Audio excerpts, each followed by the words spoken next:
Your mind is not a tool for solving problems. Your mind is the only problem you have.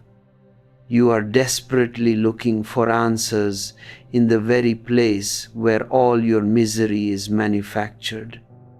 Stop trying to fix your life. If you want to dissolve 99% of your chaos right now, you must learn the ultimate art of Zen, the art of doing absolutely nothing. Hello, my beloved friends. You are here, seeking a solution to your problems, searching for an answer to the deep, lingering anxiety that seems to follow you like a shadow. You move from one valley of life to another, hoping that changing your outer circumstances will somehow quiet the inner storm. But the storm remains. It remains because your problems are not outer. They are reflections of a deep fragmentation within your own being. Today, I want to share with you one single Zen truth, a truth so luminous and total that if you truly hear it, if you let it sink deep into your guts, it will dissolve 99% of the dilemmas you face every single day. Before we ascend this mountain of understanding together, if your heart feels a sudden alignment with these words, I invite you to subscribe to this channel and join this growing community of seeking consciousness. To anchor these insights into your daily life, you may also find great solace in our collection of spiritual ebooks linked below, which serve as silent companions on your inner pilgrimage. Let us walk together, not as teacher and student, but as two friends sharing the light of a single sun. To understand your suffering, you must first look at how you are constructed. You are not a single, solid entity. You are a trinity, a triangle of three distinct elements. At the bottom, at the very foundation of your existence, is your sexuality. It is the primordial energy, the raw, unrefined current of life that brought you into this world. Above that sits your heart, the realm of your emotions, your poetry, your love, and your devotion. And at the topmost peak sits your head, your reason, your logic, and your intellectual capacity. These three dimensions make up the totality of your human experience. The tragedy of human history is that your so-called religions and societies have forced these three elements into a state of perpetual civil war. The priests have told you that to be spiritual, you must deny your basement, you must suppress your sexuality and treat it as a sin. The logicians have told you that to be rational, you must suppress your heart, for emotion is blind and foolish. And the sentimentalists tell you to ignore the cold calculations of the intellect. Thus, you are split. Your head is pulling you in one direction, your heart is weeping in another, and your primal energies are boiling underneath in frustration. You are not an orchestra, you are a chaotic noise, a loud, jarring discord. The difference between an ordinary, miserable human being and what we call a god is not that a god possesses some magical extra elements.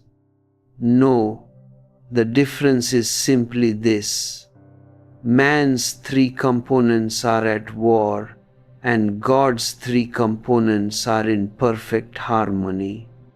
You already have all the flour, the water, the salt, and the fire necessary to bake the bread of fulfillment, but you do not know how to bring them together into a synergical whole. To Zen, spirituality does not mean escaping your body or denying your intellect.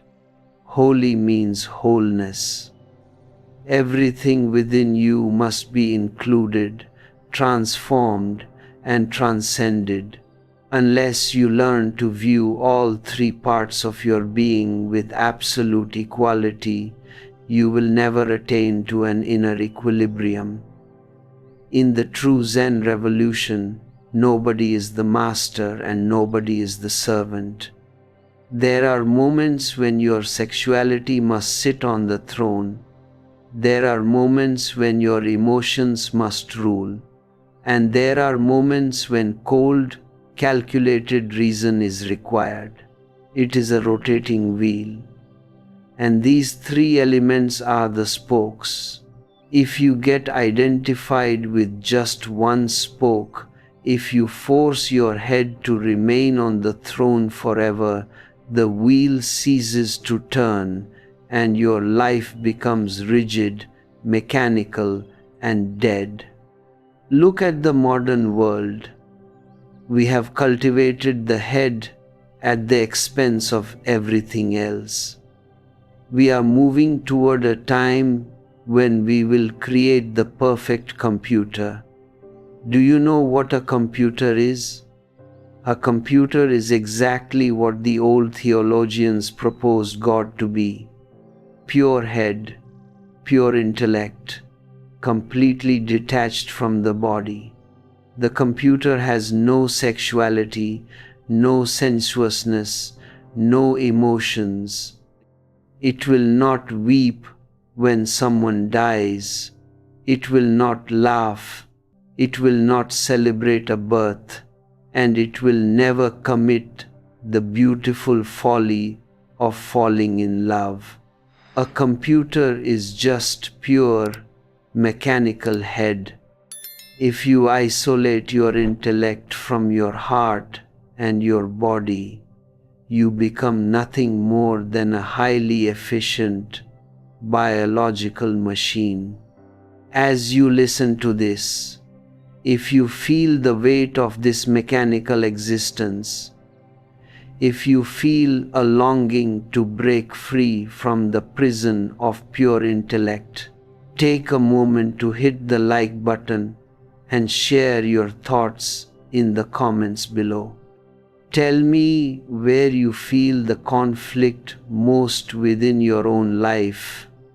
Is it in the cold calculations of your mind or the unfulfilled longings of your heart? When you participate in this sharing, when you interact with this message, you are not merely engaging with a video, you are pouring your own consciousness into a collective reservoir of awakening. And if you feel a deep gratitude for the presence of these timeless truths, consider supporting our work through a gesture of super thanks or by clicking the join button to become an official member of this spiritual sanctuary. Your support ensures that this oasis remains open for all weary travelers on the path. To return to our inner map, imagine a triangle. One angle is your sexuality, another is your emotionality, and the third is your intellectuality.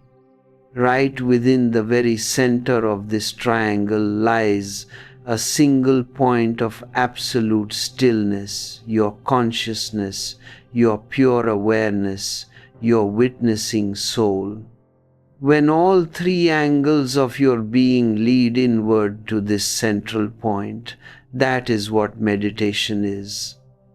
In that harmony, you finally arrive home. But as long as you remain on the outside, stumbling from one angle to another, your life will be nothing but a continuous frustration, a deep hunger, and a burning thirst. Down through the ages, the major religions of the world have divided themselves based on these three angles. Those who enter through the intellect follow the path of knowledge, what the Hindus call Jnana Yoga. This is the way of Buddhism, Jainism, and Vedanta, the path of understanding, awareness, and razor-sharp intelligence. Those who enter through the emotional heart follow the path of devotion, or Bhakti Yoga, which is the foundation of Christianity, Islam, and Hinduism. They use the energy of love to dissolve the ego. And those who enter through the primordial energy of the body follow the path of Tantra, using the very energy of sex as a vehicle for transformation. Zen is a rare and beautiful synthesis of all three. Zen does not ask you to choose.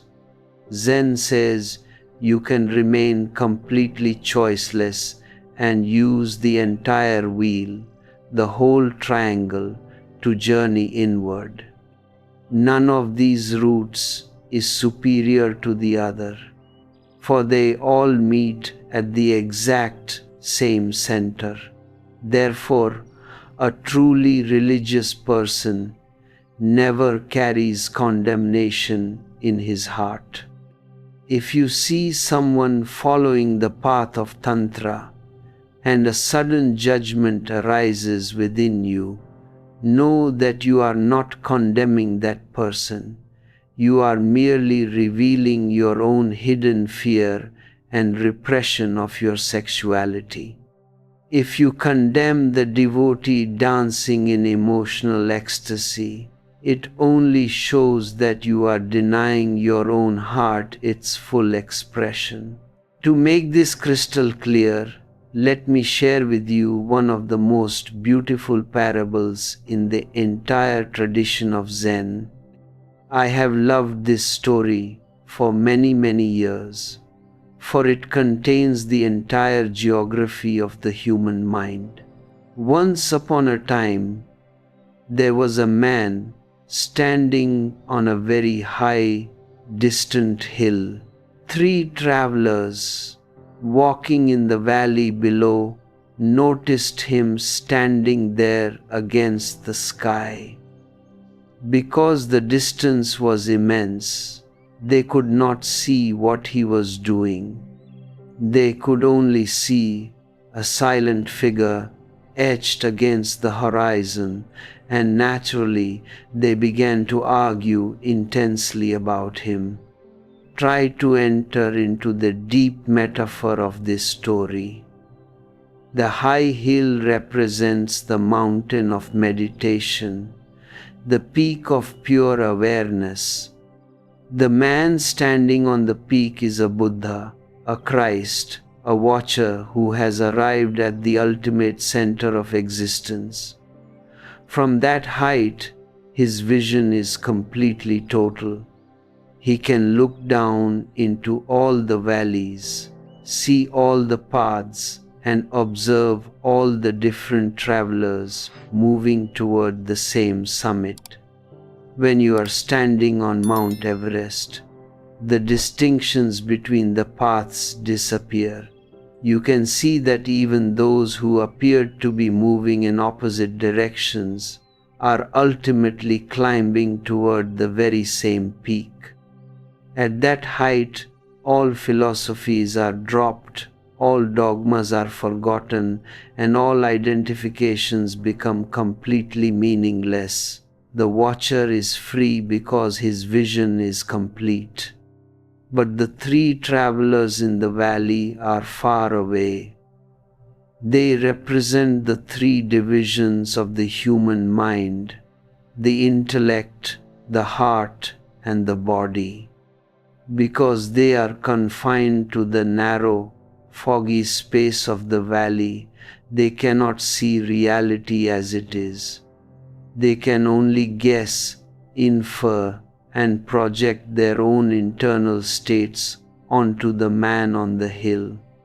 This is exactly what humanity does with a Buddha or a Jesus.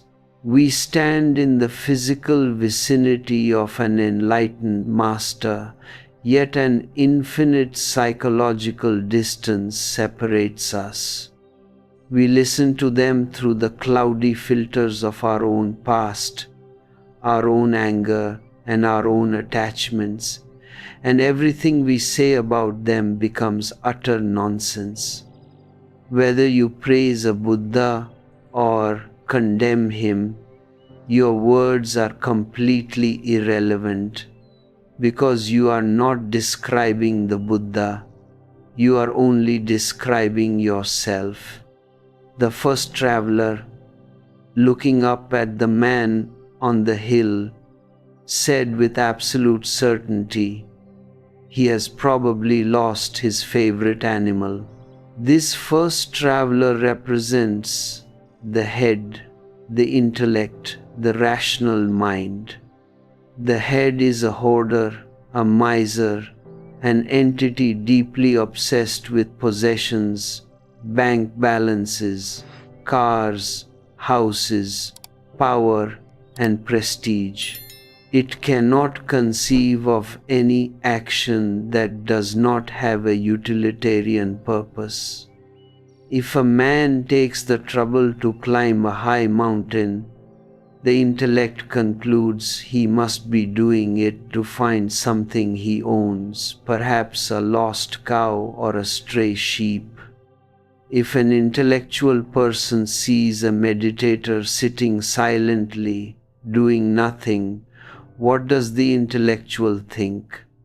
He assumes the meditator must be planning a new business strategy, calculating a financial move, or brooding over some loss. The intellect can never understand the beauty of purposelessness. Even when man reaches the physical heights of existence, the mind remains small. When Edmund Hillary reached the summit of Mount Everest, a virgin space, untouched by the chaotic thought waves of human history, he should have sat down in deep meditation. It was a perfect moment for a sudden satori. But what did he do? He planted flags. He thought about history books, newspapers, and fame. The egoistic mind, even on the highest peak in the world, is still looking for its lost cow. The second traveler looked up, shook his head, and said, "No, you are entirely wrong. He is probably looking for his friend who has gone astray." This second traveler represents the heart, the emotional dimension. The heart is softer than the head, more poetic, and filled with a leaning toward love, compassion, and friendship. The head is aggressive, a rapist that wants to conquer nature and dominate others. The heart wants to connect. The second man projects his own internal world onto the hill. He thinks, "I would never climb such a steep mountain just for property or livestock.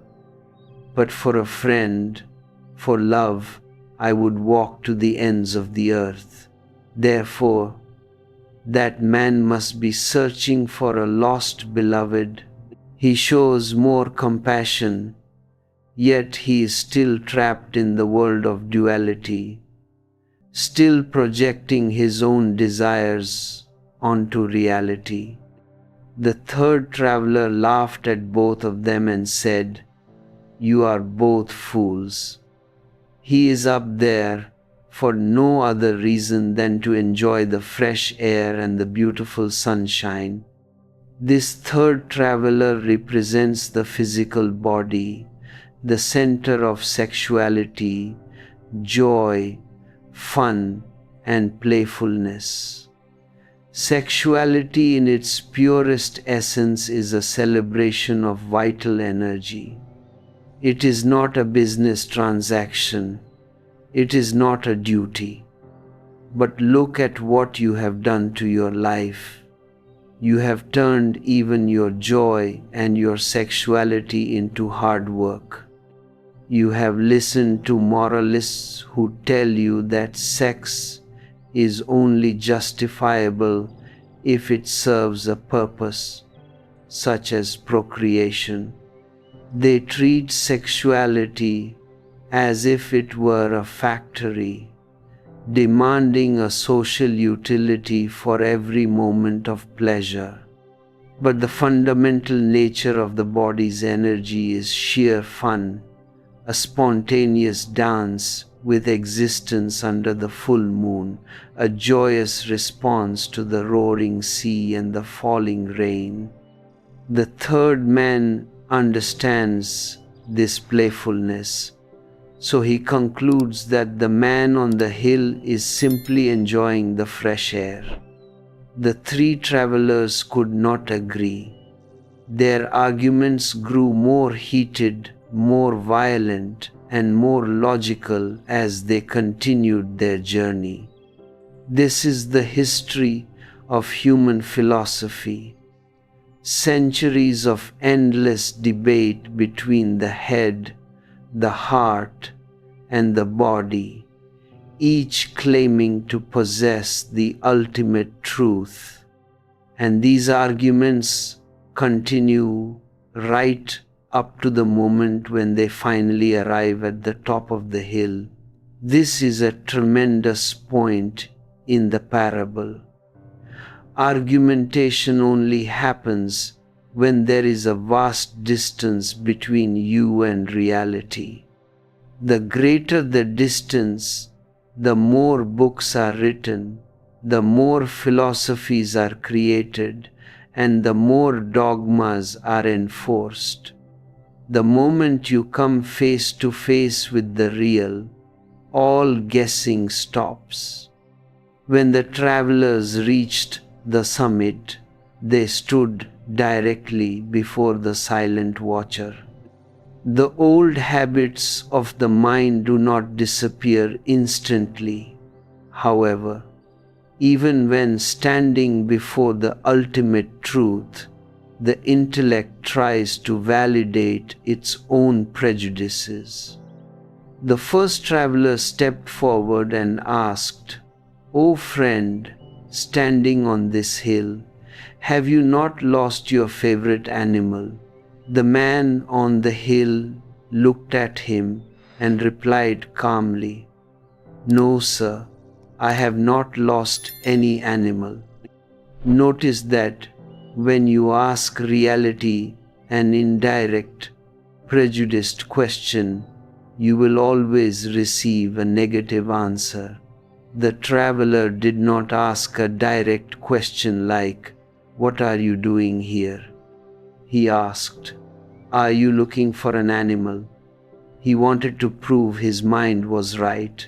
The second traveler, hoping his heart-centered theory would now be validated, stepped forward and asked, "Then have you not lost your friend?"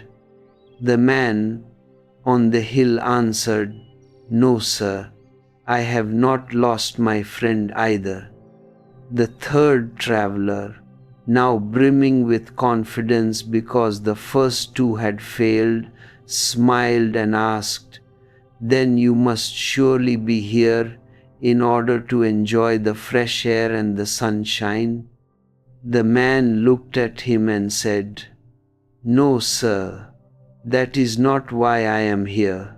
Finally, completely baffled, Because all three of their internal categories had been completely exhausted, they asked him together, "What then are you doing here, since you answer no to all of our questions?" The man on the hill replied with absolute simplicity, "I am just standing.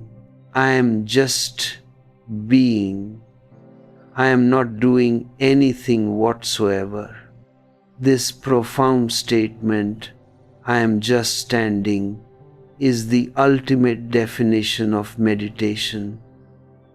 It means stepping entirely out of the triangle. The man was not thinking like the head. He was not feeling like the heart. He was not pursuing pleasure like the body.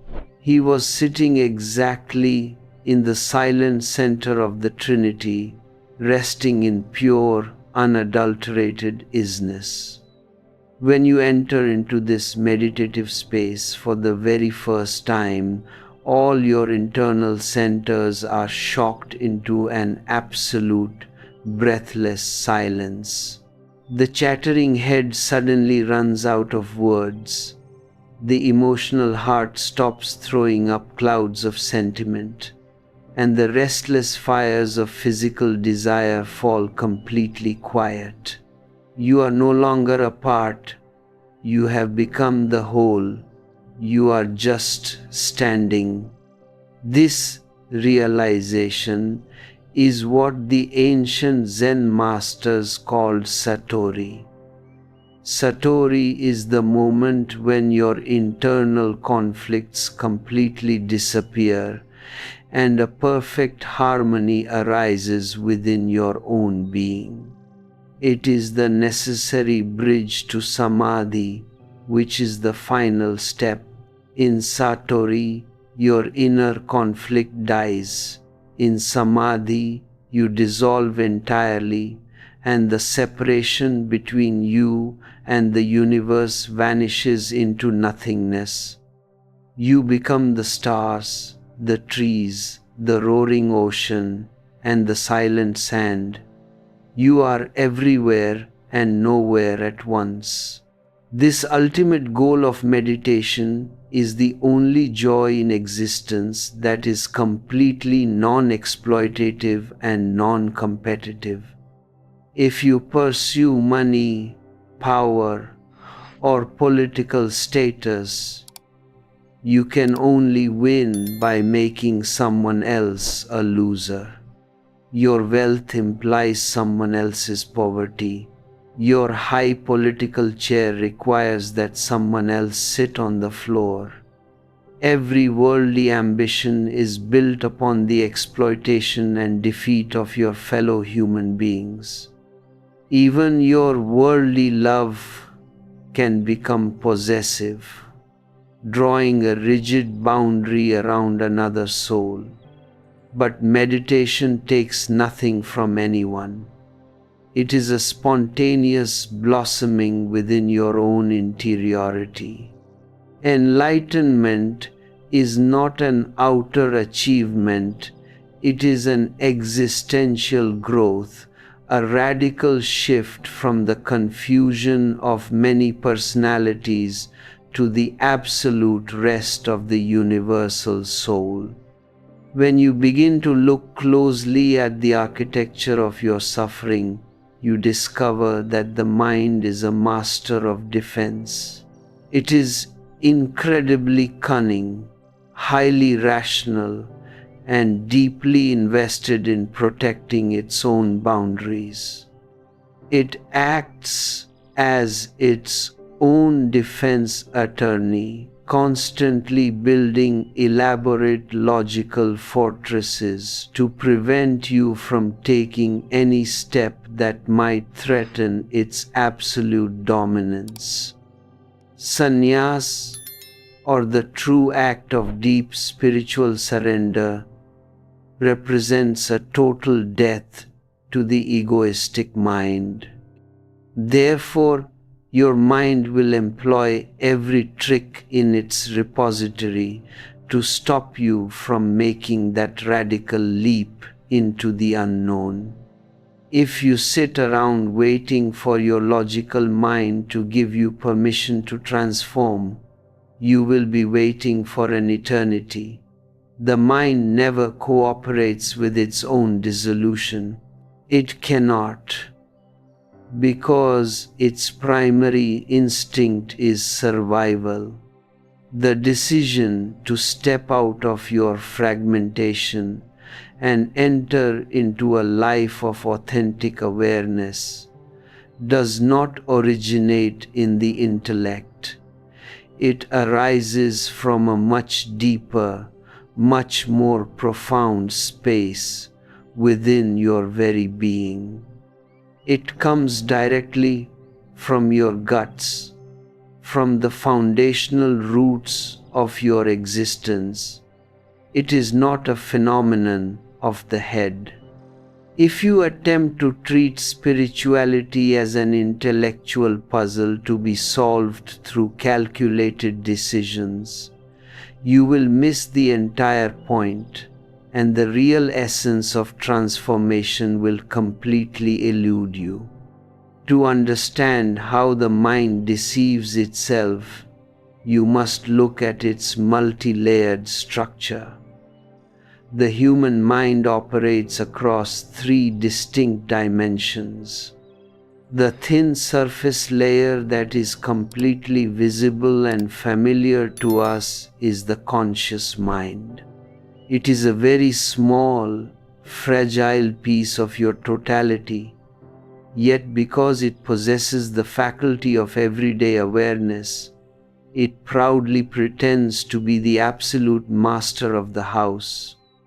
Below this superficial layer lies the vast, dark ocean of the unconscious, and above it exists the luminous peak of the superconscious. To survive in this dualistic reality, every dimension of the mind is divided into two complementary forces, the male and the female, logic and intuition, the active and the passive.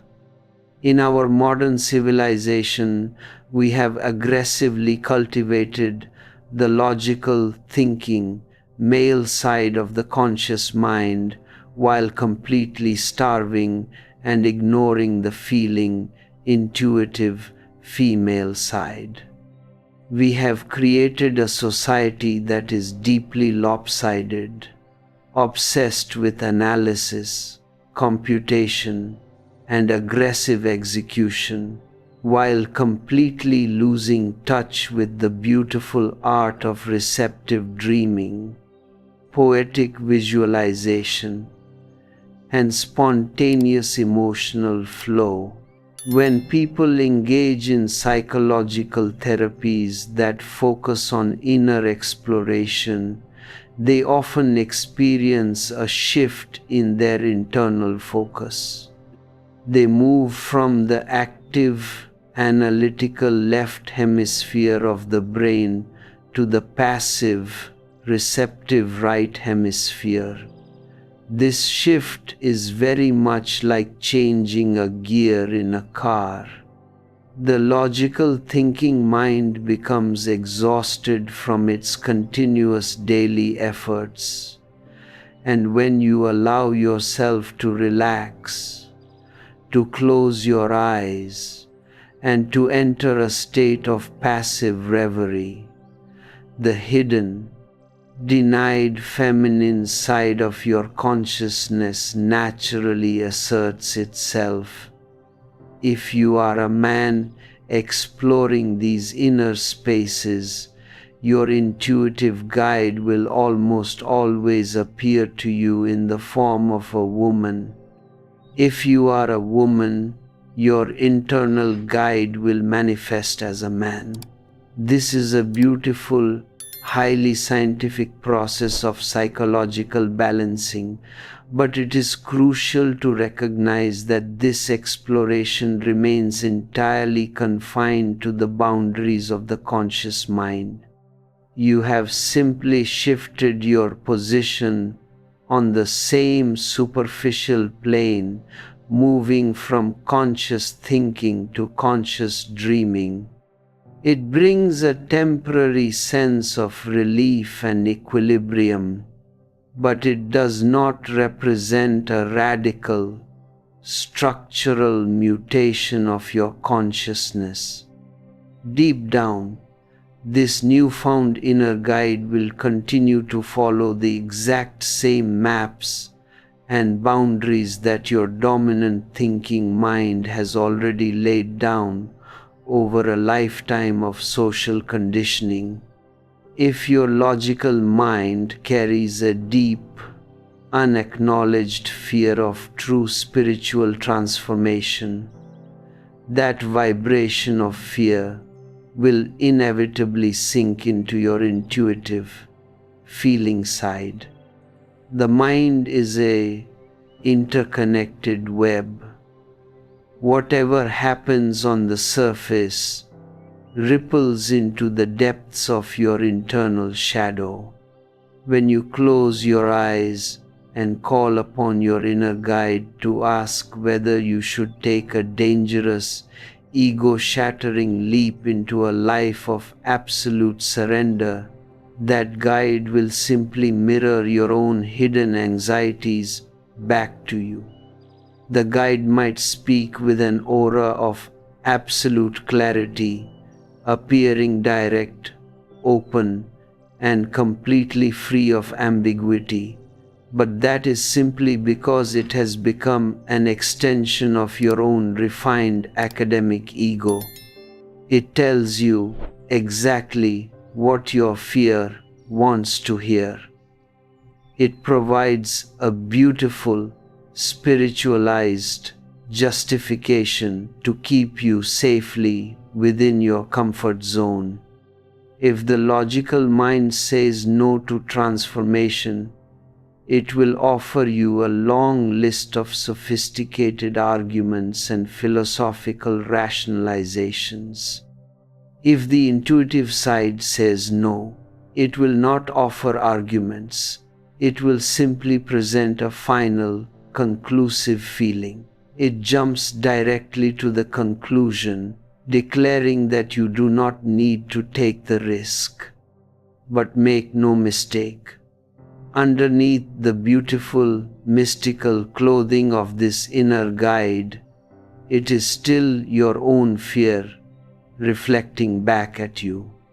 It is a profound form of self-deception, a way to shirk your spiritual responsibility while pretending to follow a higher internal wisdom. True spiritual growth requires you to move far beyond the solid walls of the conscious mind. The conscious dimension is highly structured, fenced in by social taboos, moral codes, and logical definitions. But the moment you attempt to go deeper, you encounter the liquid realm of the unconscious mind. In this domain, the rigid boundaries between thinking and intuition begin to completely blur and overlap. It is a vast, fluid reservoir of human consciousness, what the ancient mystics called the storehouse of existence. Within this liquid deep, you carry not only your personal childhood memories and forgotten traumas, but the entire collective past of humanity. It holds the evolutionary history of the human race, the ancient animal instincts, the primordial fears, and the immense weight of centuries of psychological repression.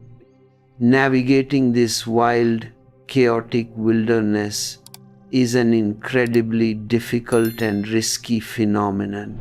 It is like diving into a dark, uncharted ocean where you are completely stripped of your familiar societal coordinates. If you venture into this space without a highly structured map, there is every possibility that you will be overwhelmed by the sheer volume of hidden energies, causing you to lose your mental balance entirely.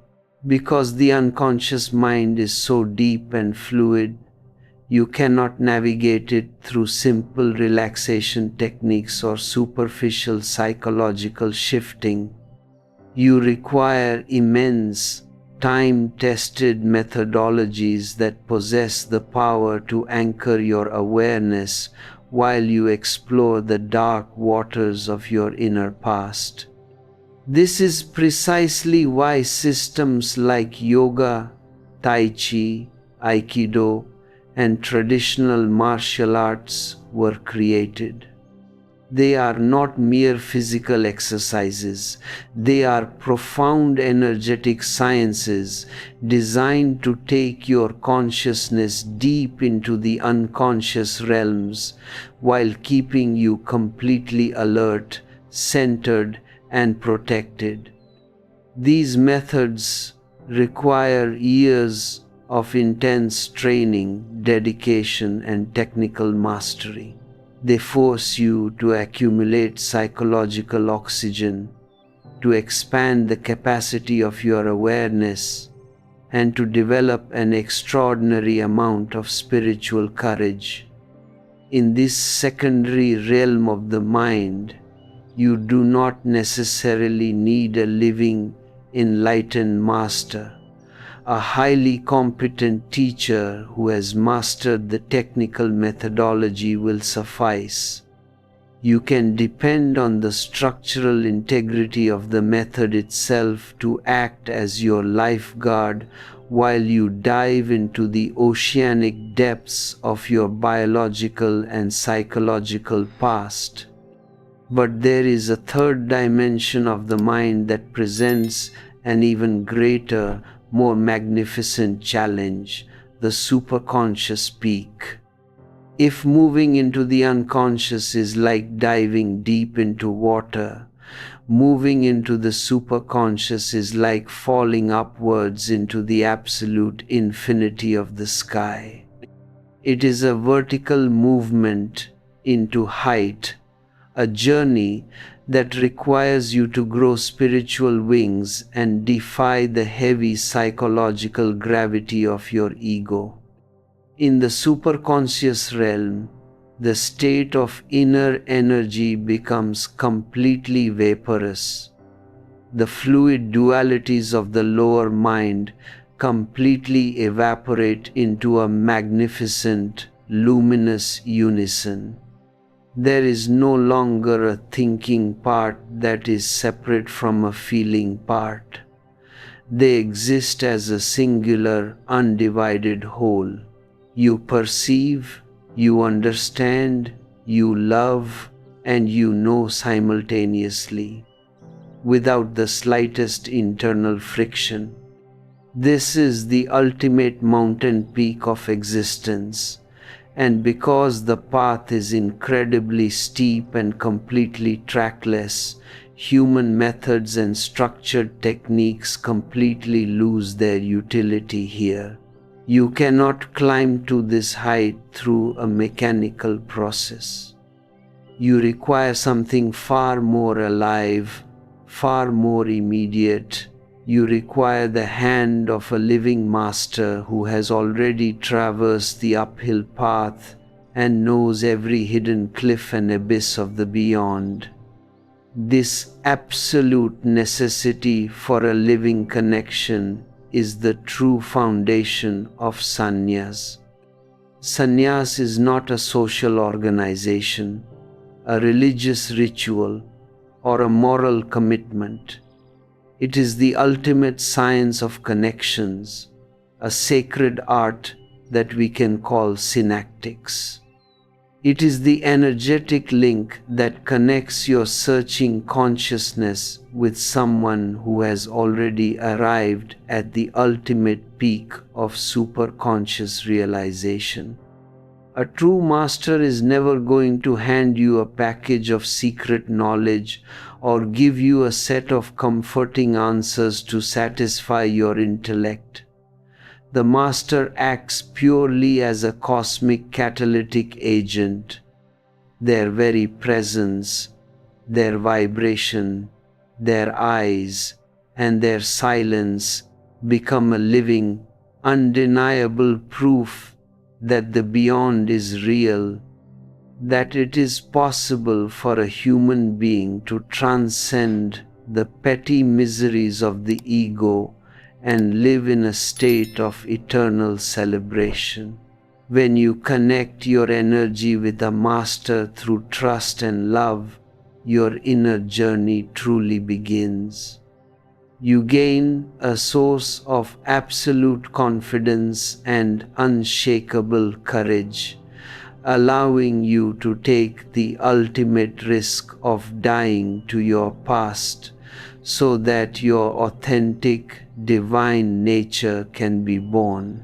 The mind will always try to protect itself from this intense exposure by hiding behind a false sense of independence. It will tell you that you do not need a master, that you can do it all alone, or that your internal guide is perfectly sufficient. But you must be completely honest with yourself. Is this a genuine expression of your freedom, or is it simply a clever mask worn by your fear? It is very easy to deceive yourself when you are completely alone in your private world. You can easily dream that you have become awakened. You can visualize beautiful illusions of enlightenment, and there will be no one there to shake you out of your comforting spiritual sleep. You can dream that you are awake within a dream, creating endless layers of illusion, and you will go on laughing at your own self-generated wisdom while remaining completely trapped in the prison of the ego.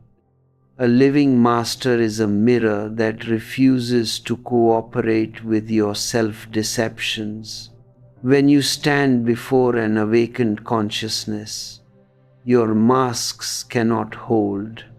They are exposed to the light of truth, and your games are shattered into pieces. If you choose to live a life that is carefully protected from this kind of radical exposure, you are choosing a form of living death.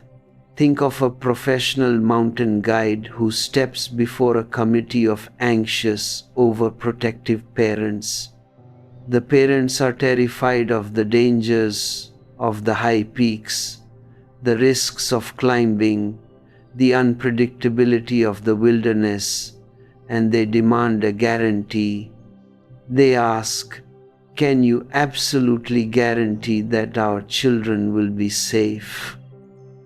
Can you promise us that no child will ever fall, get hurt, or die in these dangerous pursuits?" The guide looks directly into their fearful faces, his eyes filled with immense compassion, and says, "No, I cannot guarantee that your children will always be safe from physical danger.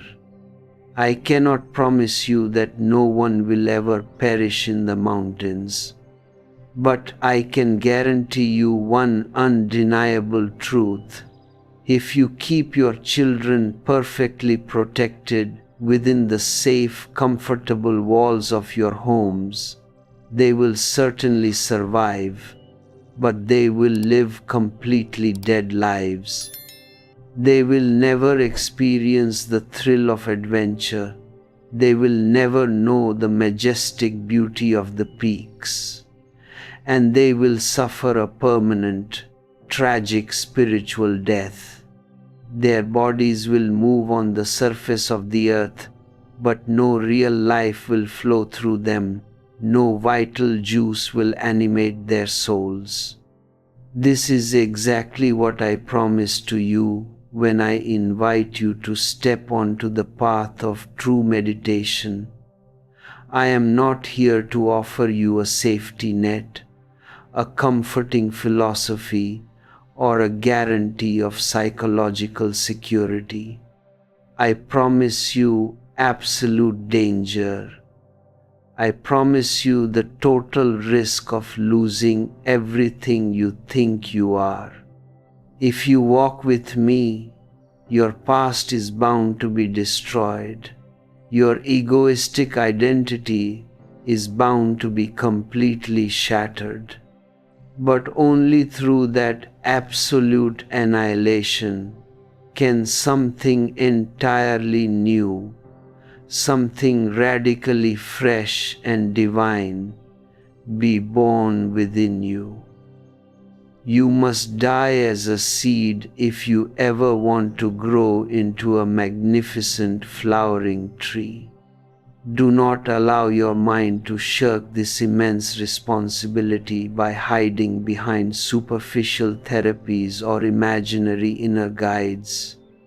Be clear, look directly into your own interiority, and recognize whether you are living out of courage or out of a deeply ingrained psychological cowardice. To fully understand how to break past these defensive layers of the ego and awaken the dormant currents of your original awareness, you must learn to navigate these subtle shifts of inner energy. For those who are ready to explore this profound technology of consciousness further, our specialized manual, the Hidden Energy Protocol, Reclaim Your God Mode, is available through the link in the description below. It serves as a practical compass to guide you out of the mind's illusions and back to your essential reality. When you begin to act with absolute spontaneity, a deep question often arises within your mind. Am I truly following a higher spiritual path, or am I simply fulfilling a hidden, latent desire? In the conventional world, the priests and the moralists have taught you that desire is the ultimate enemy of the spiritual life. They have created a massive, artificial contradiction between your natural human longings and the divine reality. But to me, this contradiction is completely false. It does not exist. Desire is not the enemy of the path. Desire is the path. Your desires are not arbitrary mistakes that you created out of nothing. They are deeply ingrained currents of life energy given to you by existence itself. There is a profound, cosmic meaning hidden within every single desire that bubbles up from your unconscious. The only way to move beyond a desire is not to repress it, fight it, or condemn it, but to enter into it with absolute totality, to explore its deepest depths, and to experience it completely down to its very core. When you allow yourself to fully live out a desire with absolute awareness, you begin to uncover its hidden lesson.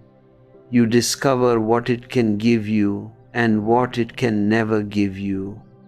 The moment the inner meaning of a desire is fully comprehended, the desire naturally loses its grip on your consciousness and disappears on its own accord, leaving you in a state of immaculate freedom. This is the radical standpoint that I want you to understand. You do not become desireless by fighting your desires. You arrive at a state of pure desirelessness because your desires have fully matured and dropped away like ripe fruit from a tree.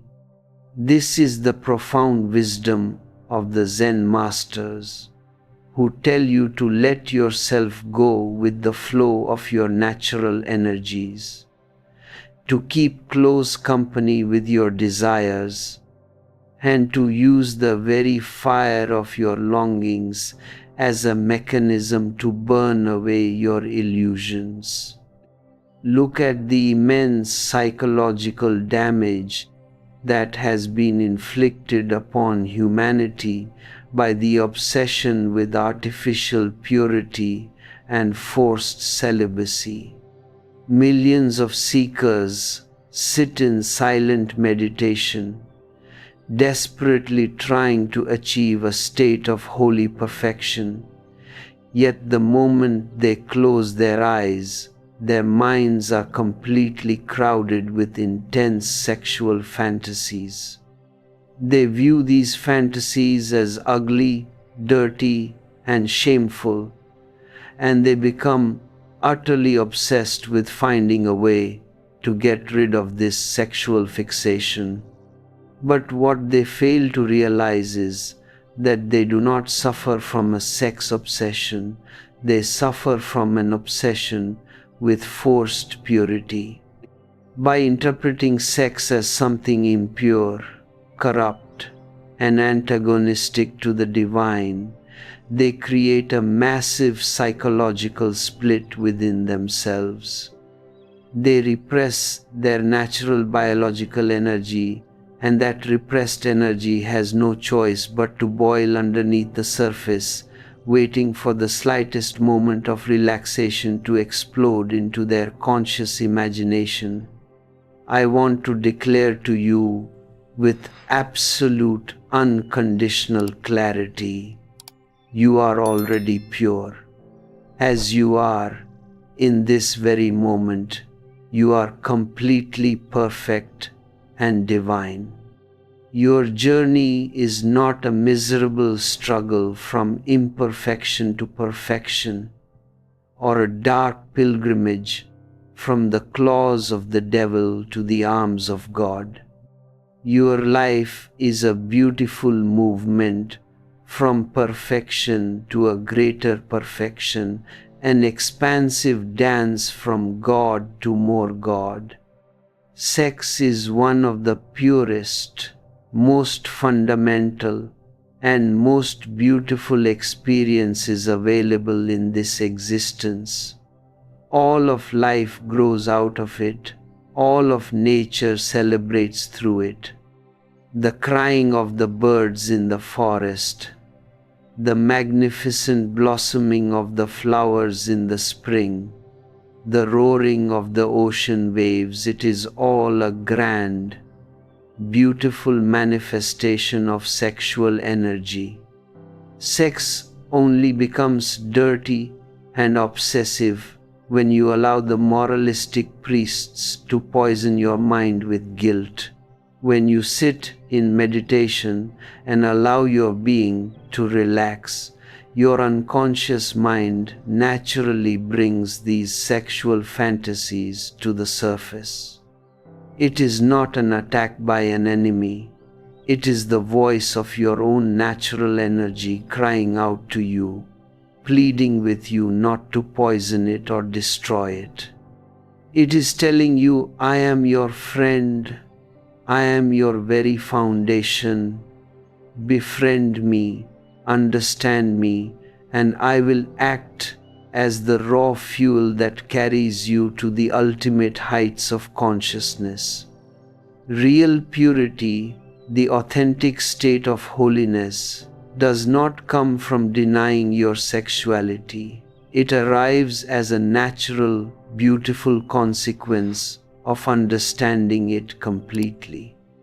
When you live your life with absolute awareness, when you explore your natural energies without a single trace of judgment or guilt, your sexuality naturally matures, transforms, and rises to a higher dimension of being. It transforms into a beautiful fragrance, a positive state of divine living, where your internal dualities completely melt into a magnificent inner unity. But look at how the priests have used guilt as a weapon to enslave the human soul. They know that if they can make you feel deeply guilty about your most basic, natural biological instinct, you will never be able to love yourself. You will always feel shaky, fundamentally flawed, and deeply wrong. And a person who is perpetually drowning in guilt can never assert his own freedom. He becomes a psychological slave, completely dependent on the authority of the church, the temple, and the priest. Repression breeds an intense internal fear, and fear creates a state of permanent psychological dependency.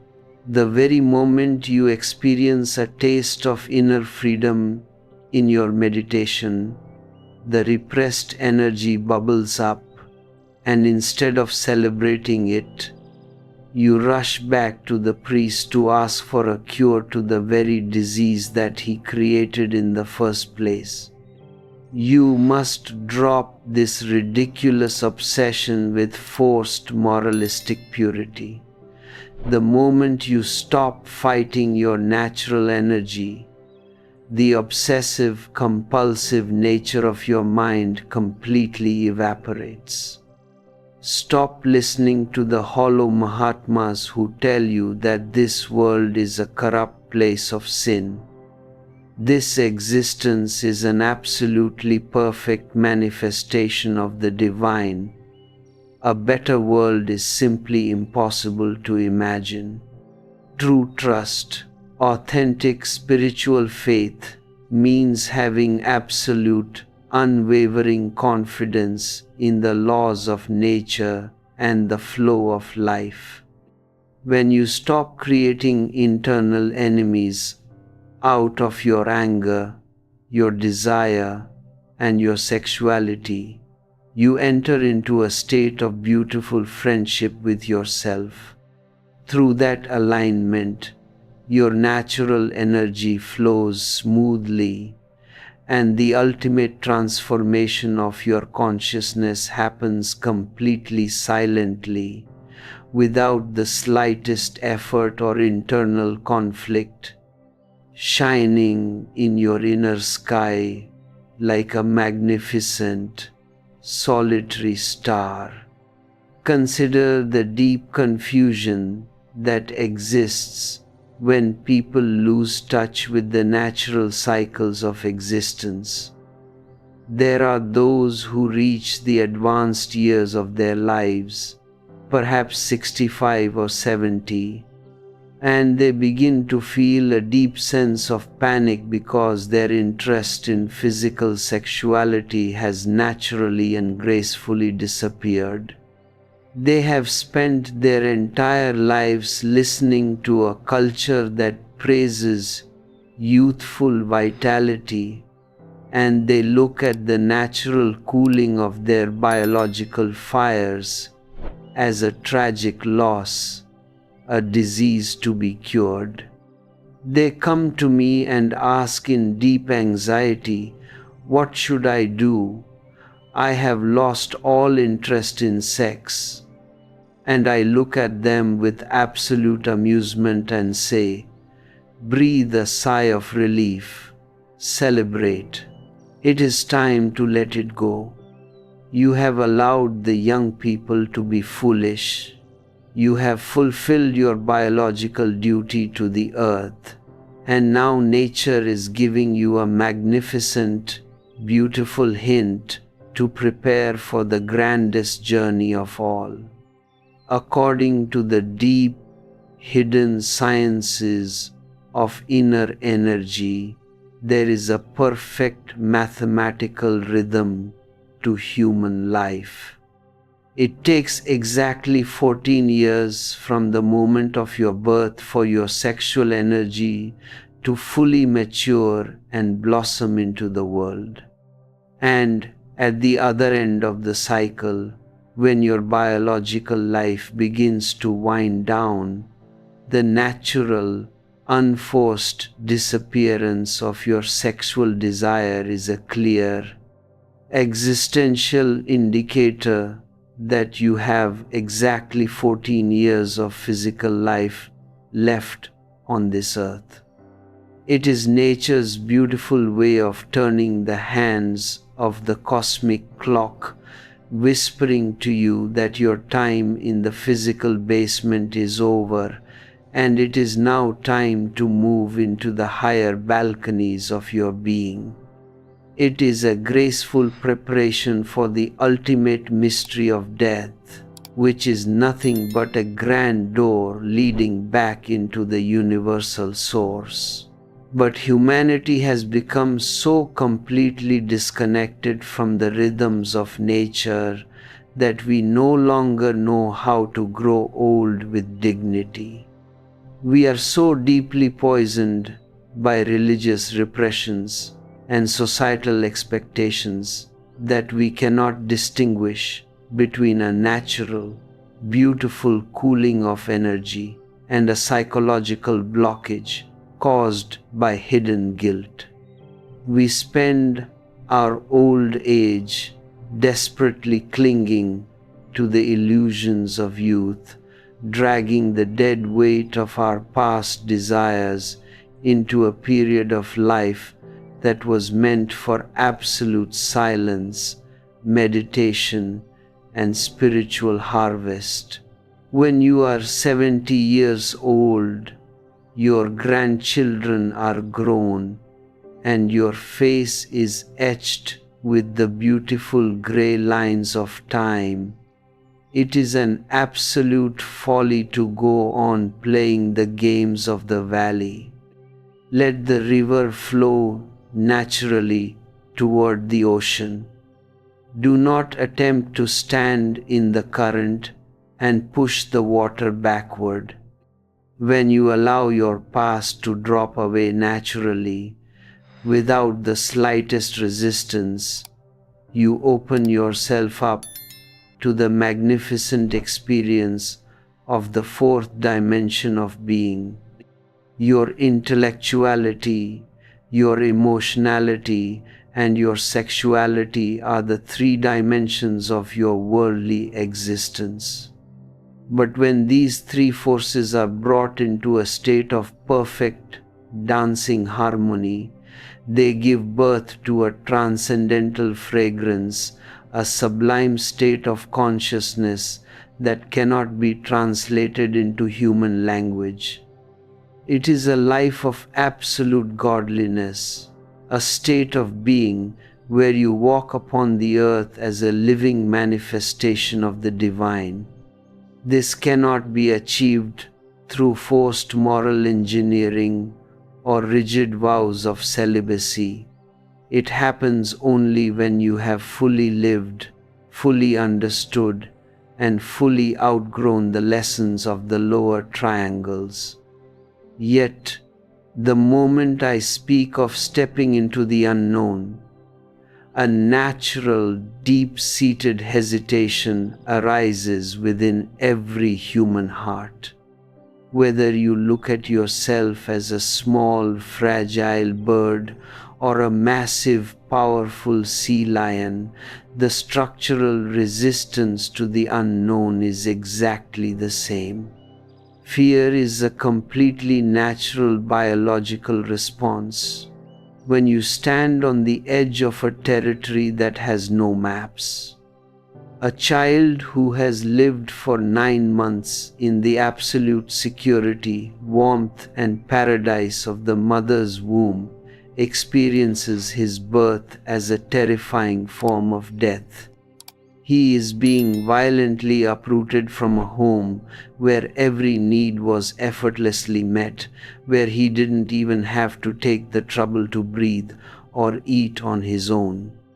To the infant consciousness, being thrust into the cold, loud world must feel like the absolute end of existence.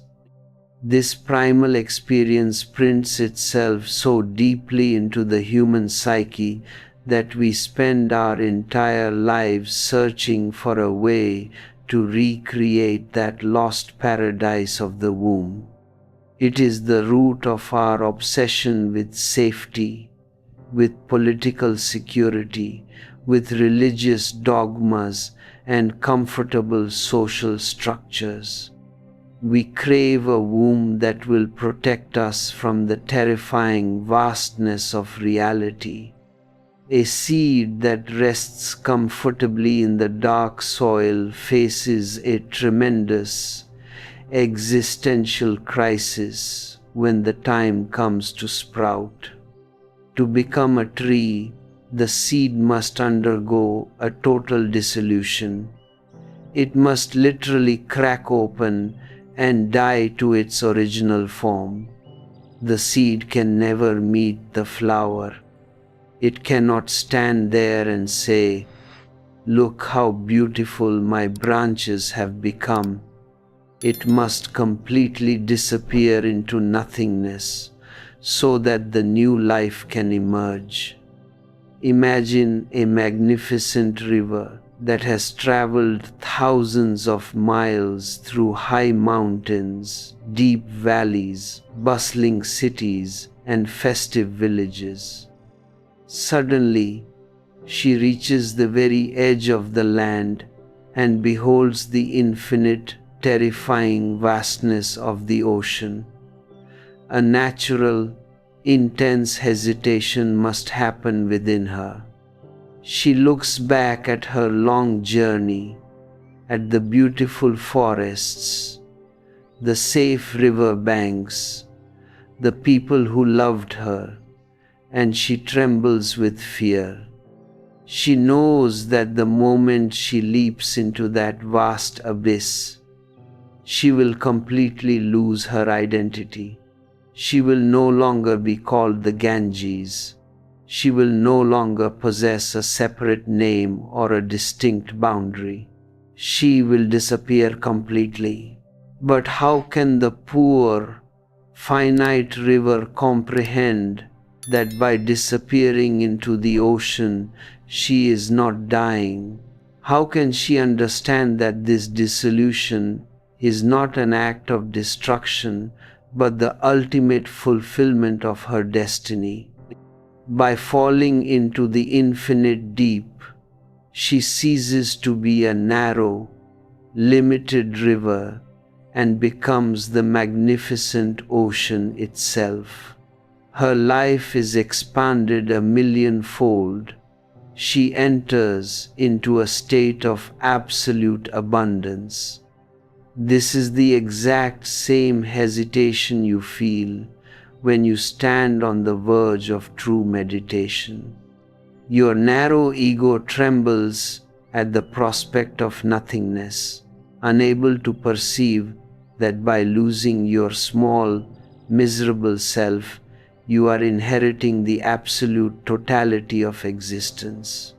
When you begin to taste the first glimpses of this inner unity, when the clouds of your mind part for a single split second and the light of truth illuminates your being, you experience a mini Satori.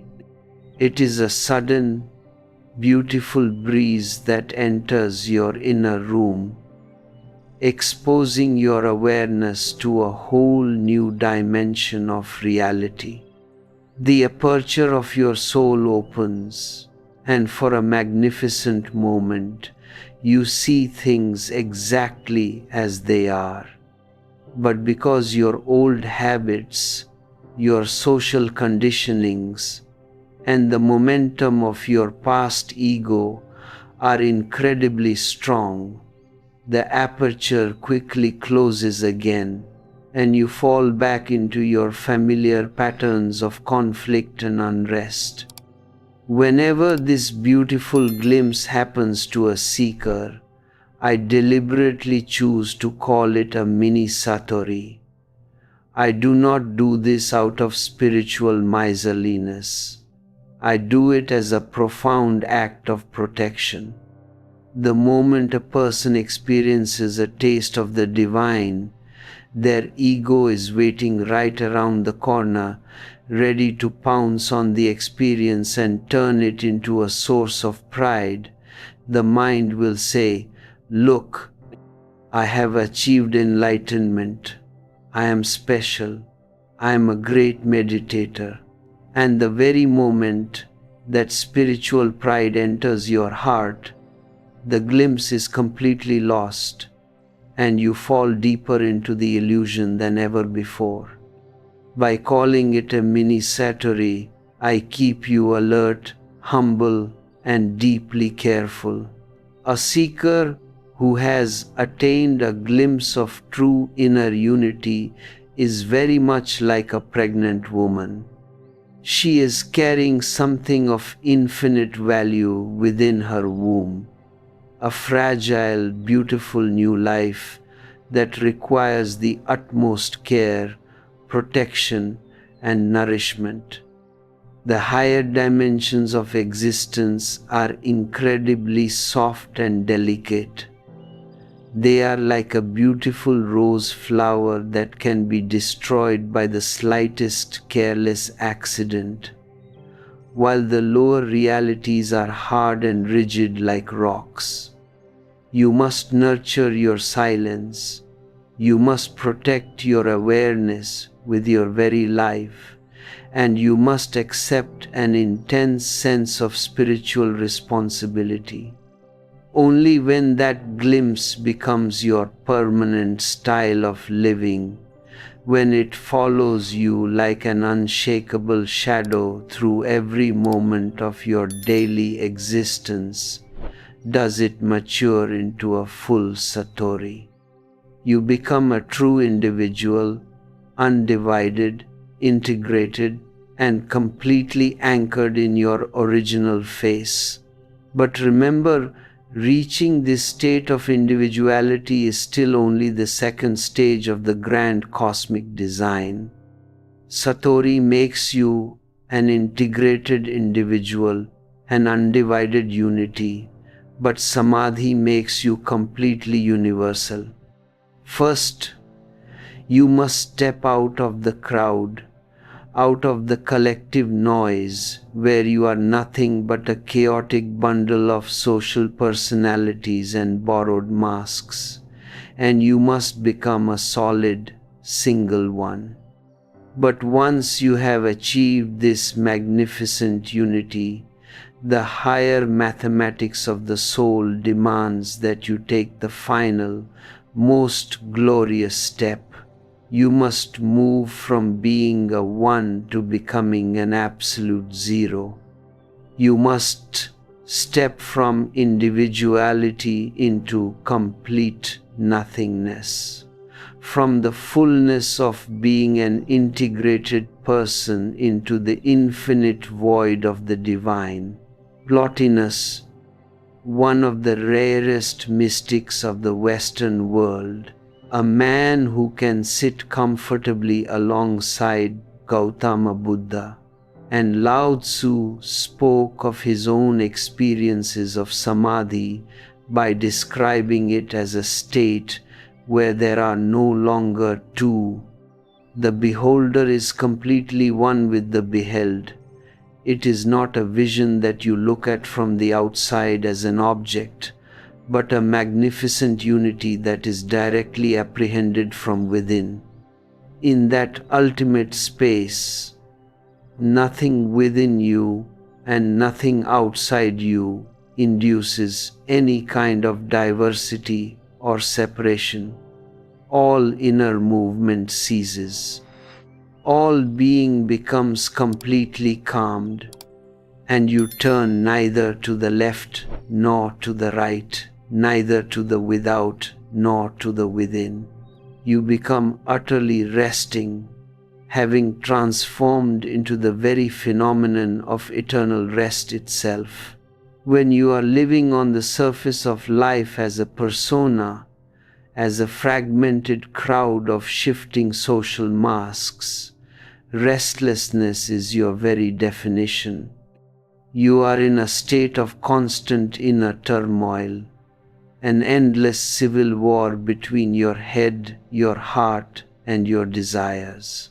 When you touch Satori, you become deeply restful, but you are still there as an individual experiencing that rest. In Samadhi, however, you disappear entirely. There is no longer anyone there who is experiencing the relaxation. There is only rest itself, an eternal, timeless stillness that permeates the whole cosmos. Yet, because you are so unaccustomed to this profound silence, the moment you are left alone with your own interiority, a strange and subtle poison often bubbles up from your unconscious past. You come to me with heavy eyes and say, "Osho, I always feel guilty, even though there is no apparent cause for it. Why does this dark shadow continue to hang over my soul?" And I look at you and say, "This is simply your good luck. It is the inevitable result of being brought up by highly respectable moral parents, of being dragged to churches, temples, and mosques, of being exposed to the poisonous breath of the so-called saints and Mahatmas. They have performed a terrible psychological surgery on the human psyche, inoculating every child with a chronic disease of guilt so deep that you no longer require a specific reason to feel wrong. You are simply guilty as a permanent state of being. Have you watched this absurd phenomenon within yourself? When you are miserable, when you are weeping, frustrated, and drowning in despair, you do not feel guilty at all. The society accepts your misery with open arms. Your parents approve of your sadness. The priests smile upon your suffering. But the moment you start feeling cheerful, the moment a sudden, spontaneous joy bubbles up in your heart and you want to dance, sing, and laugh aloud for no reason at all, a cold hand reaches out from your childhood and chokes your breath. The inner parental voice calls you from the dark corridors of your mind, whispering that something is fundamentally wrong with your happiness, that you are being irresponsible or sinful. Humanity has been deeply conditioned with the pathological idea that saints must always be serious, dull, solemn, and half dead, while only sinners are allowed to be happy and celebrate life. You cannot imagine a Mahavira, a Buddha, or a Jesus roaring with laughter. You expect your spiritual guides to look like monuments of grief. This seriousness is a psychological disease, not spirituality. Remember the story of President Coolidge, a man famously known for his absolute silence and extreme economy of words. One Sunday, he returned to the White House from a church service that he had attended alone. His wife, looking at his solemn, unmoving face, inquired, "Was the sermon good?" Coolidge nodded his head and said yes. She waited for him to elaborate, but he remained silent, so she asked, "What was it about?" He replied with a single word, "Sin." Intrigued, she pushed further and asked, "And what did the minister say about it?" Coolidge looked at her with his cold, serious eyes and said, "He was against it." That is the entire summary of human religion down through the centuries. The priests, the popes, and the ministers have only one message. They are against life, against joy, against pleasure, against anything that makes your vital juice flow with ecstatic energy. Their entire business relies on keeping you deeply wounded, because a wounded soul is a dependent soul. A guilty heart is a submissive, fearful heart that will always crawl back to the temple to beg for forgiveness, to purchase salvation, and to hand over its freedom to the priesthood. This toxic programming begins at the very dawn of your childhood existence. Think of a tiny child who looks out the window, sees the beautiful sunshine, hears the wild birds singing in the garden, and asks his mother if he can go outside to play on the green grass and catch butterflies. The mother, operating out of her own mechanical, exhausted conditioning, instantly says no. Why is it so incredibly easy for parents to say no, and so desperately difficult for them to say yes? Because saying no gives the ego a sudden, intoxicating taste of absolute power. By denying the child his innocent joy, the mother feels powerful. She feels like the absolute ruler of a small kingdom. The child eventually sneaks out anyway, but he no longer goes out with a clean heart. He goes out as a thief. His little heart palpitates, he perspires, and he feels a deep, heavy weight of guilt settling in his chest because he has committed a crime against authority just by wanting to play in the sun. Think of Mullah Nasruddin's junior, a tiny baby who was being pushed around in an old stroller by his father. Nasruddin's friends stopped him on the street corner, desperately wanting him to join their crucial poker game, but Nasruddin refused, saying he had promised his wife to take the baby for a walk in the park. His friends looked at the infant with deep resentment and remarked, "I hope he is satisfied, depriving us of a partner just before our most important game, and all because Junior has to ride around in his old stroller." The little baby looked up sadly at the sky and thought to himself, "My very first year in this world, and I am already carrying the guilt of ruining these men's lives." This is exactly how the script of your life is written by the society. Small, absurd incidents of forced morality accumulate in your unconscious until guilt becomes your natural style of breathing. You cannot even sit silently in meditation without your hidden, repressed desires asserting themselves with a vengeance, creating an even greater cycle of inner shame.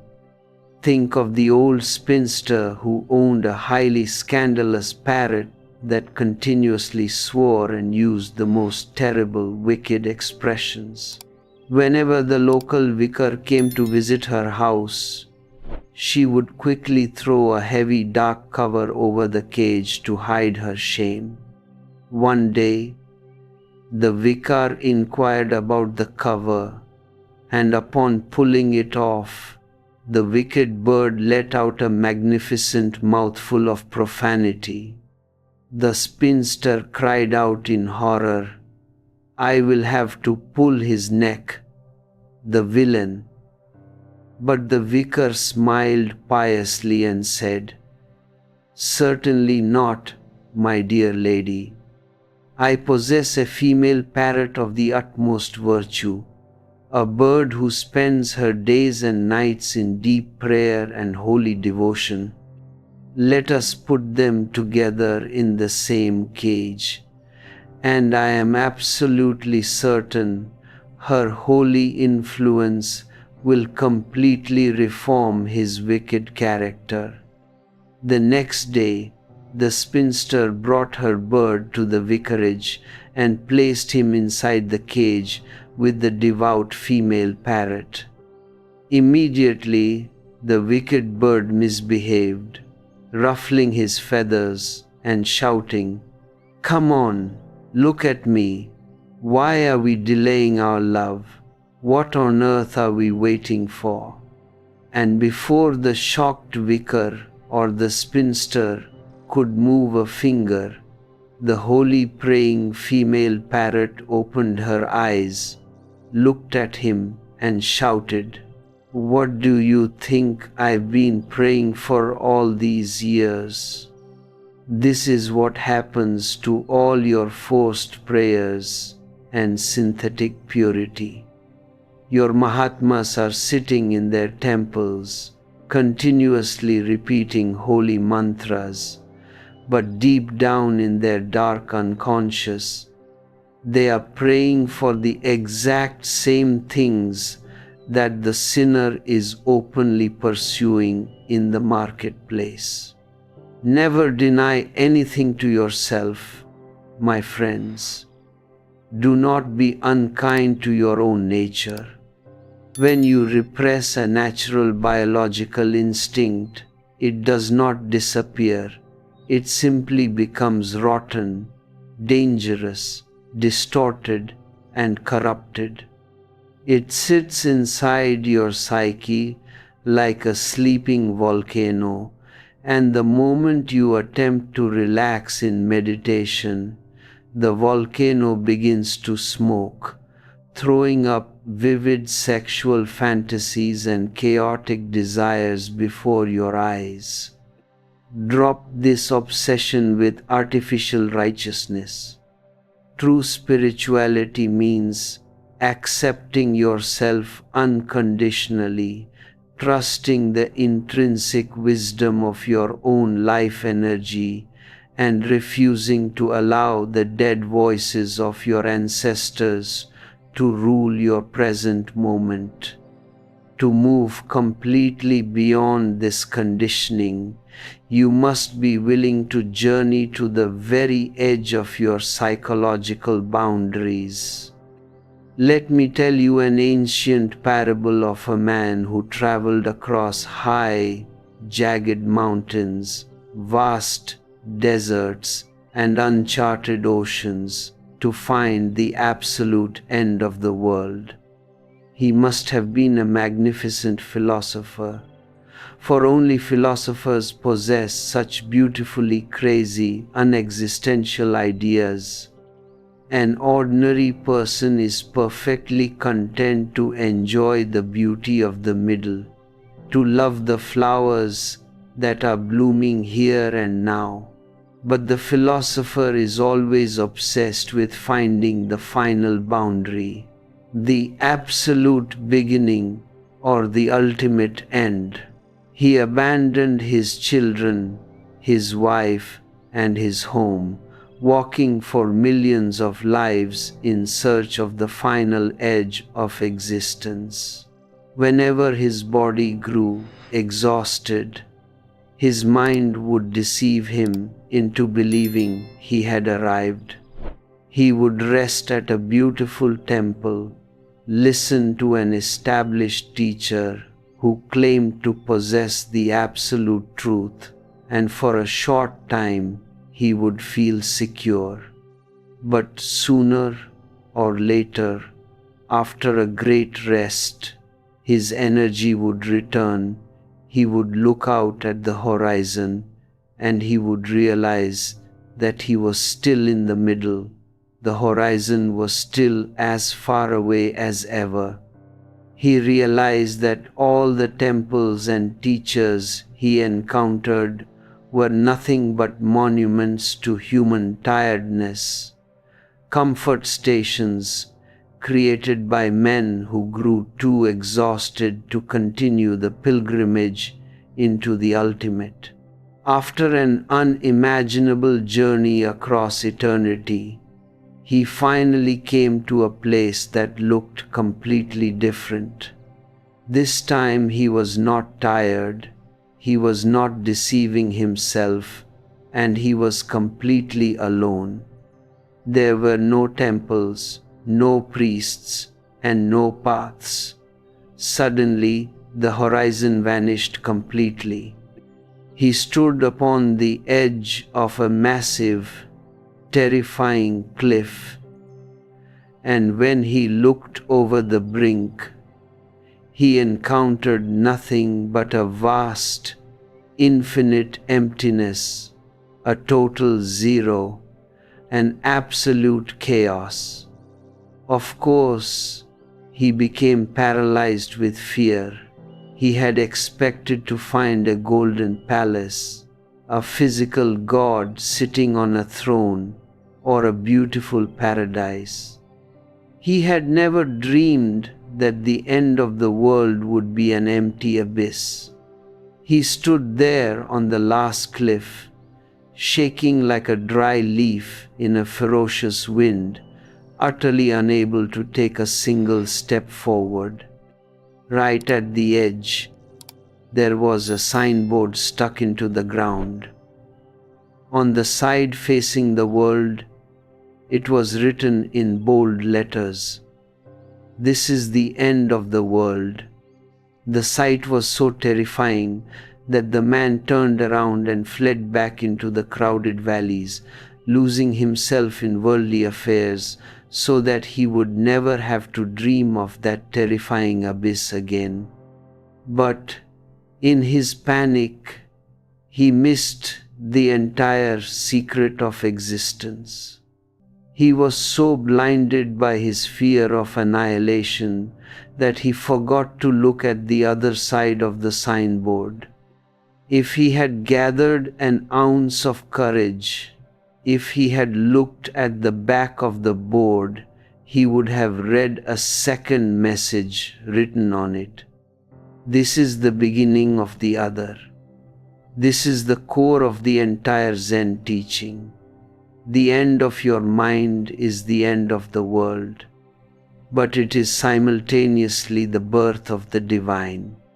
That chaos which terrifies the ego is not mere destruction, it is immense, overflowing potential creativity.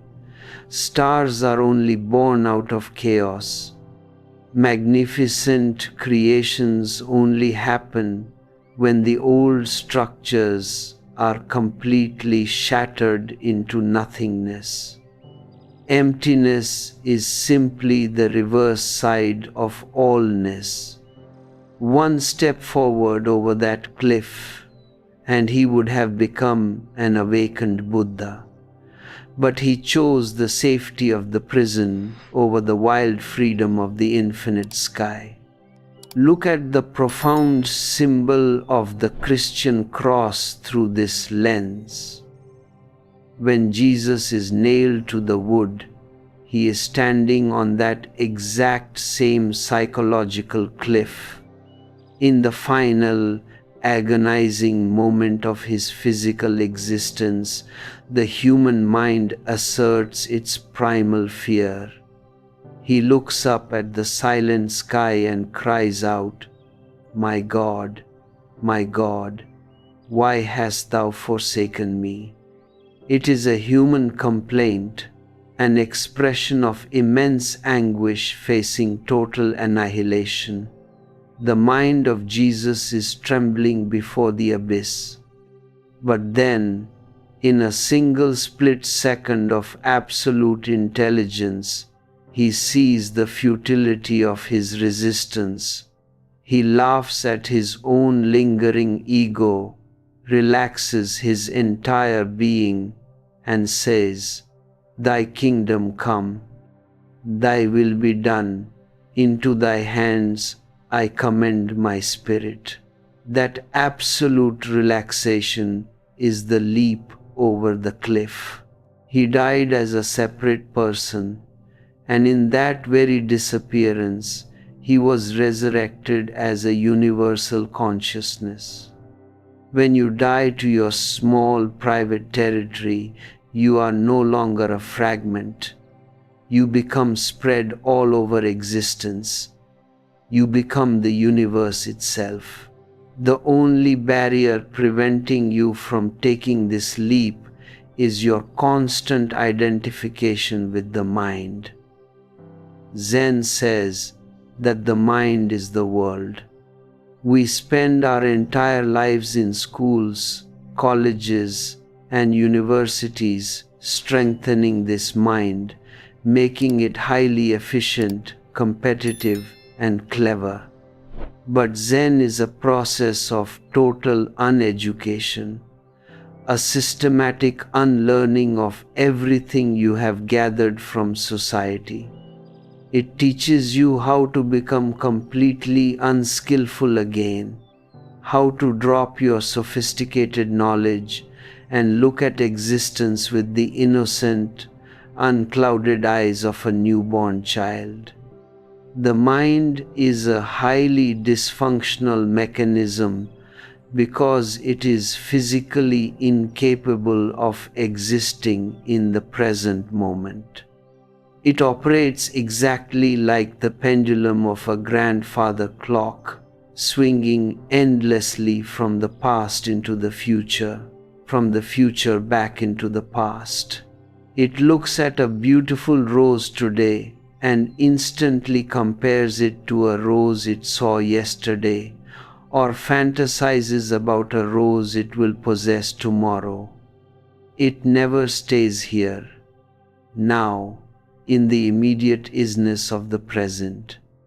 And yet, the door to the divine opens only in the immediate present. When you are completely locked inside your mind, you are living in a purely private world of your own projection. This is the authentic etymological meaning of the word idiot. An idiot is someone who lives in an isolated, private idiom, completely disconnected from the universal, existential reality. You can be an extraordinary expert. You can possess multiple doctorates. You can write brilliant philosophical treatises.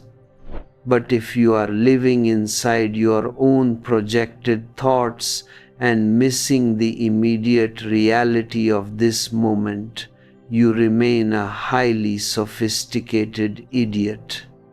True intelligence has absolutely nothing to do with the mind. Intelligence is the radiant fountain that bubbles up only when the heavy rock of the mind has been completely discarded. All meditation is a search for this primordial intelligence, an effort to step out of your private idiom and fall into deep alignment with the universal pulse. To systematically dismantle this mechanical pendulum of the mind and awaken the radiant currents of your true, essential nature, you must learn to navigate these deep shifts of internal energy. If you are ready to break free from this chronic psychological gravity and consciously align your being with the expansive flow of the universe, our comprehensive energetic manual, the Hidden Energy Protocol, Reclaim Your God Mode, is waiting for you in the descriptions below. It provides a structural blueprint to guide your awareness out of the mind's private illusions and back into the magnificent reality of the present moment. To break this mechanical clockwork of the mind and step entirely out of the pendulum of past and future, Zen has contributed an extraordinary, completely unique methodology to the world. It is a special device known as the koan. Just as Gautama Buddha gave the science of vipassana to humanity, the art of razor-sharp watchfulness, and just as the great Sufi mystics gave the world the magnificent art of total emotional absorption through the whirling dance, Zen has provided the koan as a unique sledgehammer to shatter the intellectual fortress of the ego. A koan is a riddle, but it is no ordinary riddle that you can solve through long hours of logical deduction or clever academic analysis. It is a structural absurdity, a spiritual puzzle that is explicitly designed to be completely impossible to solve.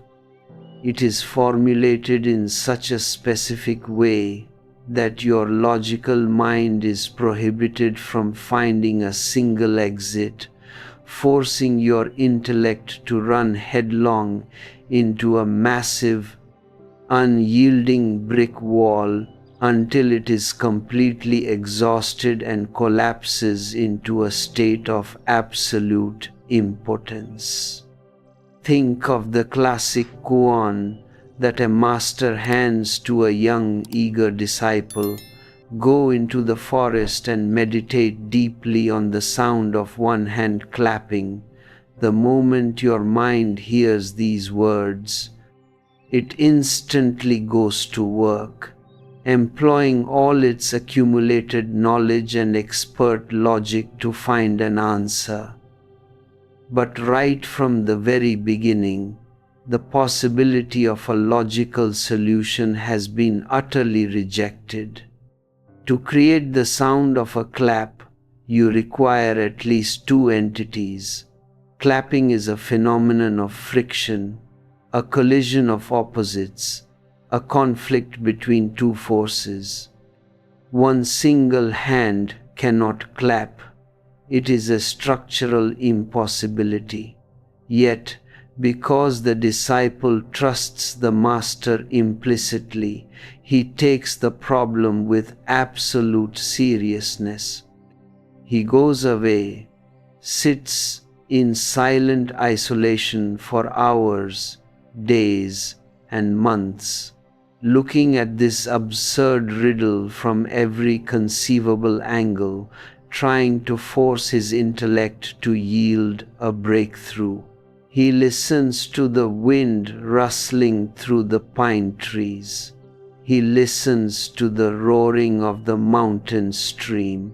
He listens to the absolute stillness of the midnight sky, and his mind creates a sophisticated, poetic answer. He runs back to the master, his eyes gleaming with intellectual pride, and before he can even open his mouth to explain his brilliant solution, the master reaches out and delivers a powerful, unexpected blow to his face. The disciple is completely shocked, his logical calculations shattered in a single second. He goes back to his seat, deeply humbled, and begins the arduous process of drilling into the riddle once again, trying to find a deeper, more esoteric interpretation. He spends months coming back with different answers: the sound of silence, the primordial vibration of the universe, the uncreated light, and every single time the master beats him, throws him out of the window, or slaps his face without a single word of explanation. This brutal, unpredictable behavior is the authentic expression of a master's total compassion. A conventional scholar or a traditional priest is completely predictable. If you ask him a scriptural question, he will recite the ancient holy books like a well-trained parrot, satisfying your intellect with beautiful, dead concepts. But a Zen master is raw, immediate, and entirely spontaneous. He does not operate from a pre-planned map. He looks directly into your interiority and delivers exactly what your soul requires in that specific moment to break its mechanical slumber.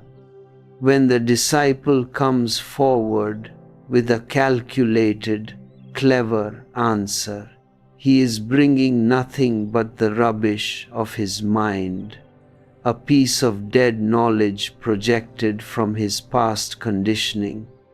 If the master sits down and argues with him logically, he is validating the mind, strengthening the intellect, and keeping the disciple trapped in the world of words.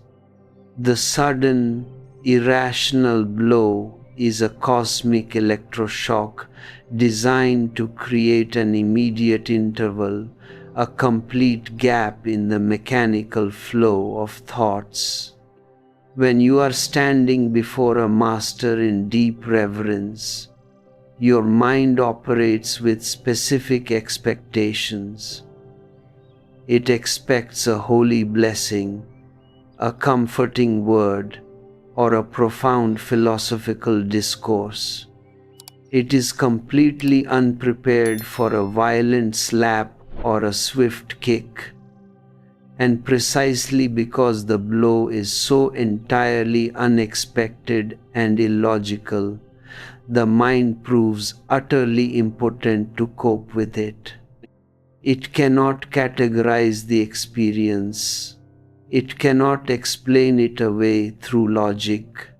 It cannot find a safe compartment for it in its library of concepts. The mind simply snaps under the pressure of the irrational.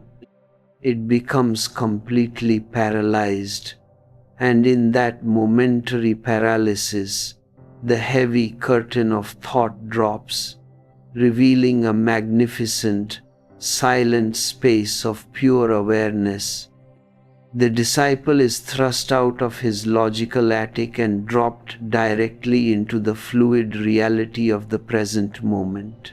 Zen compares this intense internal process to a carpenter using a sharp drill to pierce a solid piece of timber. As long as the drill is moving through the dense wood, you feel a strong resistance. You have to apply continuous force, and you can hear the loud, grinding noise of friction. This is the stage of intellectual thinking, the period where you are desperately using your mind to tackle the koan from every direction, exhausting your mental energy down to its very roots. You drill for months, for years, until all your logical possibilities are completely spent, and you realize with every cell of your being that your intellect is entirely bankrupt. Then, one day, as you are simply sitting with the riddle without any expectations, the drill suddenly pierces through the final, solid core of the wood and enters into the empty space on the other side. Instantly, all resistance vanishes. The drill spins freely with a soft, effortless sound. This is the exact moment of transformation, the sudden arising of no mind, when your thinking becomes entirely impotent and drops away out of sheer exhaustion. You do not fall into a state of unconscious sleep or dark oblivion. On the contrary, you explode into a state of absolute, luminous clarity.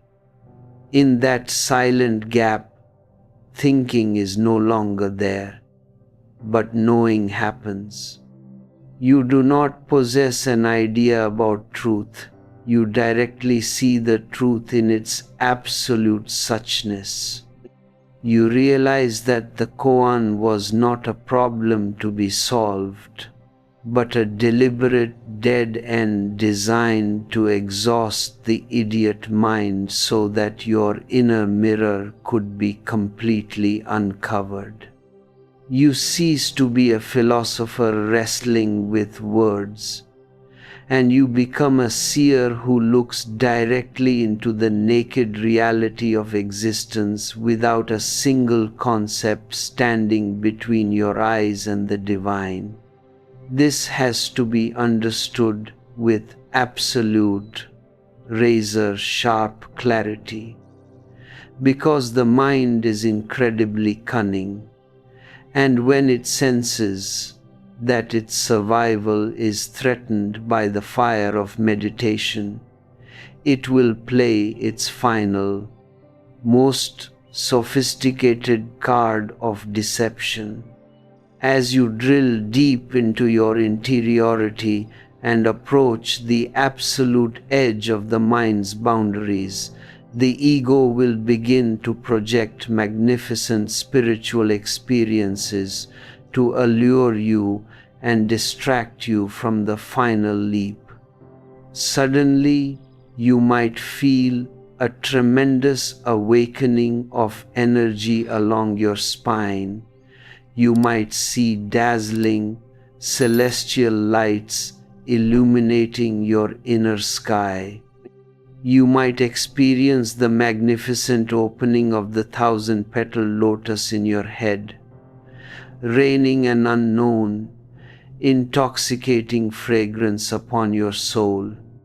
Or, if you have been deeply conditioned by religious traditions, the mind will supply a vivid, beautiful vision of Gautama Buddha sitting on a golden lotus, or Jesus Christ showering you with infinite love and compassion. The experiences are so incredibly beautiful, so blissfully intoxicating, that you will naturally want to stop your journey there, believing that you have finally arrived at the ultimate home. But Zen warns you with absolute, ruthless persistence. If you see anything on your path, if any object of experience remains before your awareness, you have not reached the true end. You are still trapped inside the subtle play of the mind, still caught in the duality of the observer and the observed. The demand creates the supply, because you carry a hidden spiritual ambition to see God or to meet Krishna. Your clever mind simply creates the illusion and serves it to you on a golden platter to protect its own sovereignty.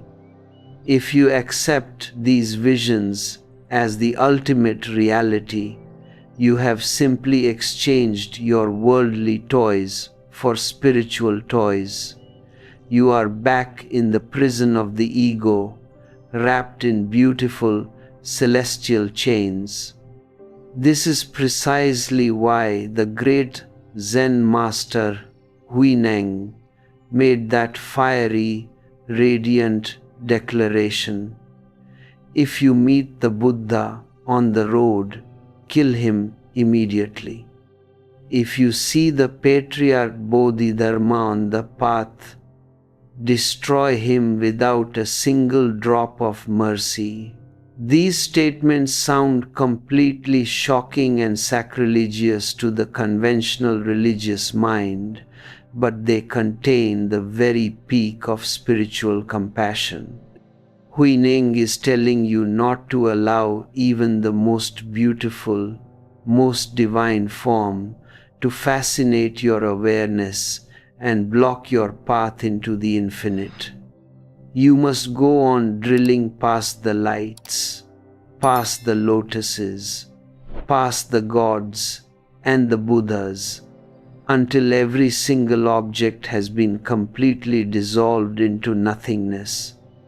Unless you reach a space of absolute empty void where there is nothing left to see, nothing left to feel, and no separate entity left to experience, you have not arrived at the ultimate shore. When the mirror is completely empty, when it reflects nothing but its own pure capacity to reflect, then the duality of this and that completely vanishes, and you abide in your own absolute, solitary nudity. The blue-eyed barbarian Bodhidharma, who traveled from India to China to transmit this trackless path of Zen, was a man of such immense, magnificent meaninglessness that he completely shattered the expectations of everyone he encountered. When he arrived at the Chinese border, the great Emperor Wu came to receive him with 10,000 Buddhist monks. The emperor had spent decades building magnificent temples, translating sacred scriptures, and feeding thousands of monks, and he was eager to receive validation from this legendary enlightened master. But when Bodhidharma stepped across the border, the entire assembly was completely embarrassed and fidgety. This great successor of Buddha was walking with one shoe securely tied to his foot, and the other shoe balanced proudly on top of his head. The emperor, unable to contain his bewilderment before this absurd sight, asked, "Sir, it may be highly impolite, but I must inquire, what is the meaning of you carrying a shoe on top of your head?" Bodhidharma looked at him with his wild, fierce eyes and said, "Why not? The poor shoe got incredibly tired of carrying my weight for thousands of miles through the mountains, so out of simple fairness, I decided to carry it on my head for a change. But more importantly, I did this to give you an immediate taste of me, so that you would understand from the very first moment that you must never ask me for any meaning. I am a completely meaningless person, as meaningless as a wild flower blooming in the forest, as purposeless as a white cloud floating in the sky. This has to sink deep into your heart. Existence is completely, beautifully meaningless. Meaning is a petty creation of the human mind, born out of our deep anxiety to find a utilitarian purpose for everything we experience. Because we are continuously trained to operate like business people, demanding a profit and a goal for every action, we project this same corporate mentality onto the vast cosmos. But the universe is not a business.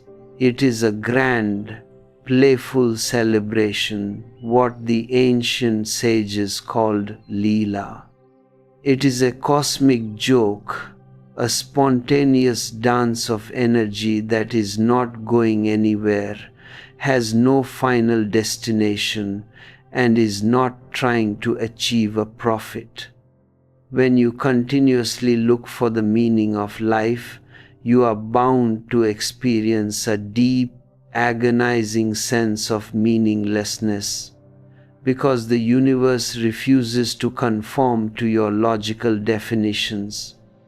Zen asks you to completely drop this obsession with purpose, to step out of your calculating head and to rejoice in this magnificent, overflowing meaninglessness.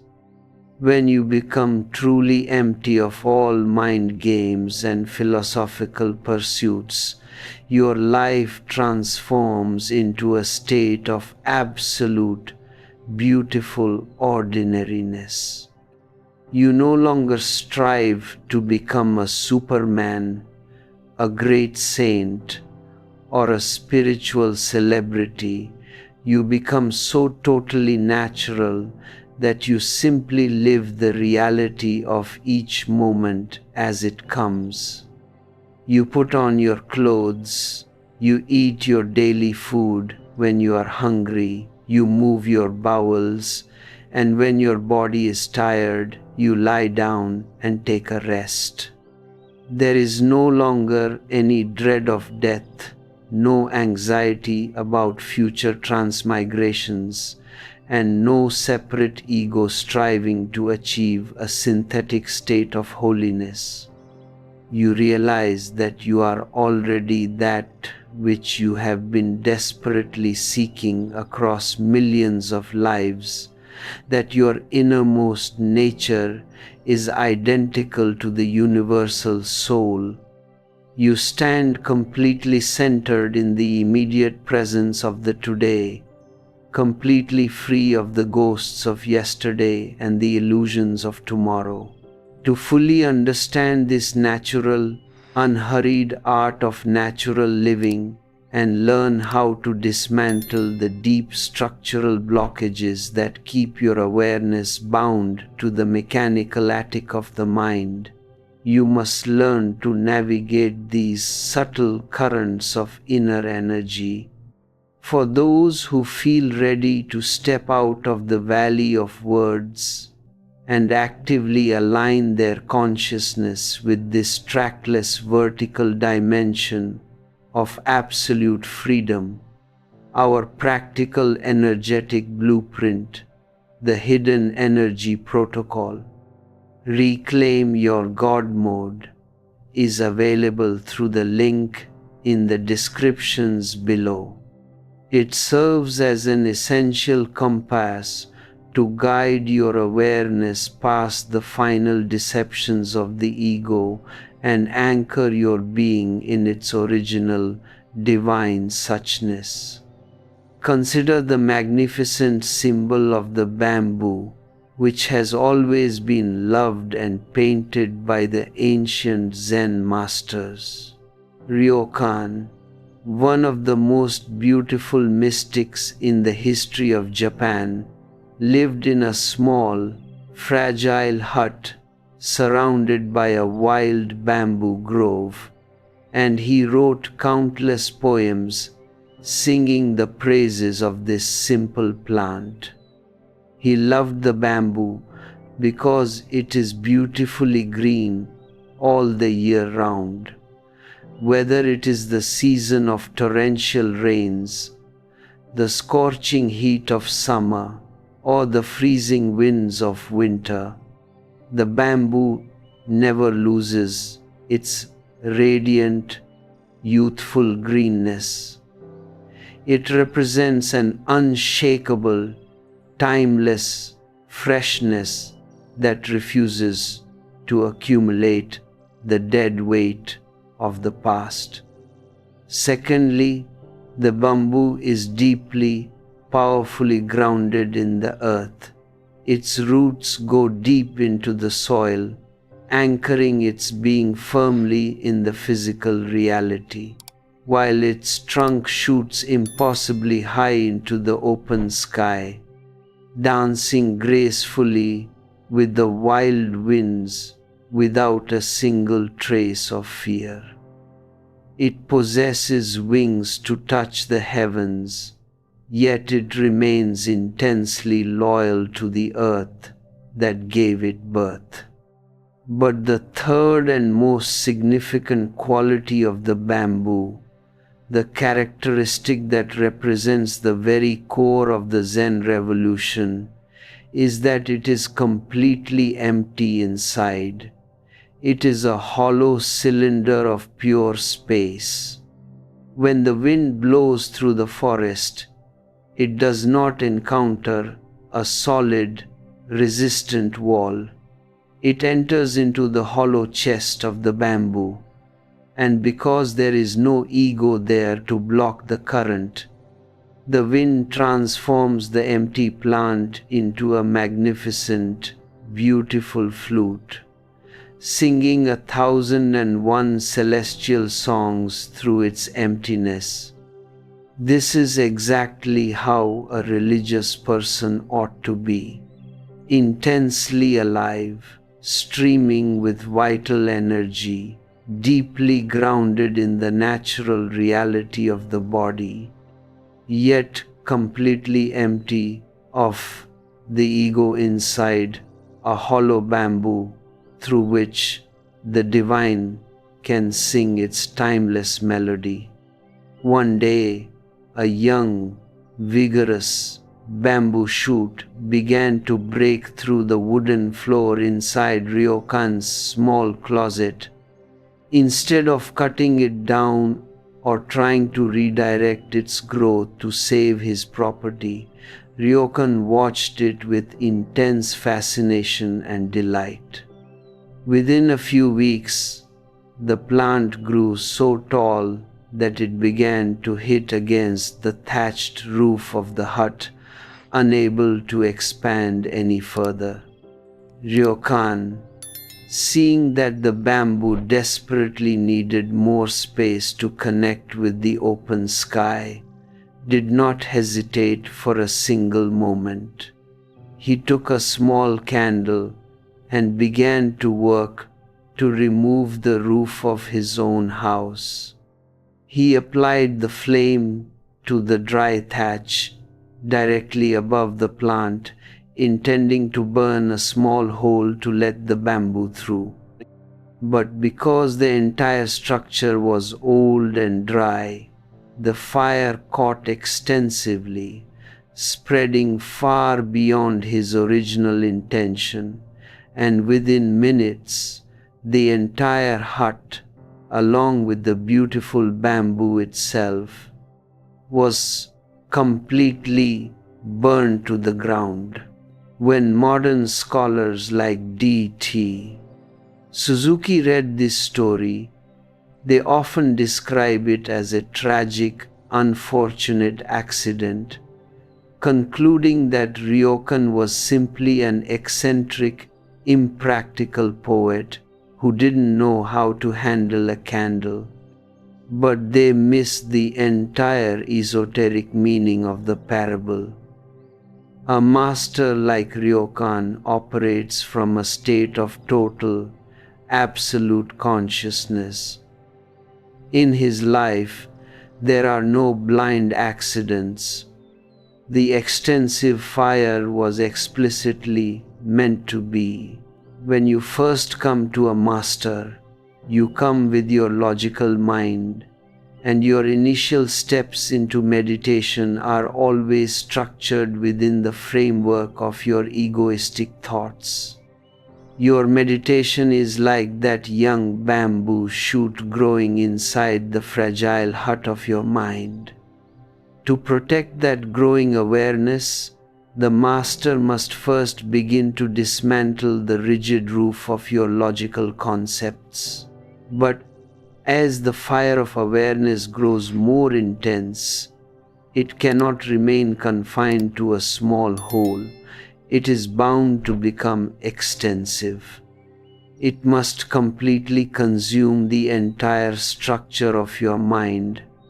And in that total conflagration, the initial meditation that you started with your intellect will also be completely burned to ashes. The mind must go, and the egoistic pursuit of spirituality must go along with it.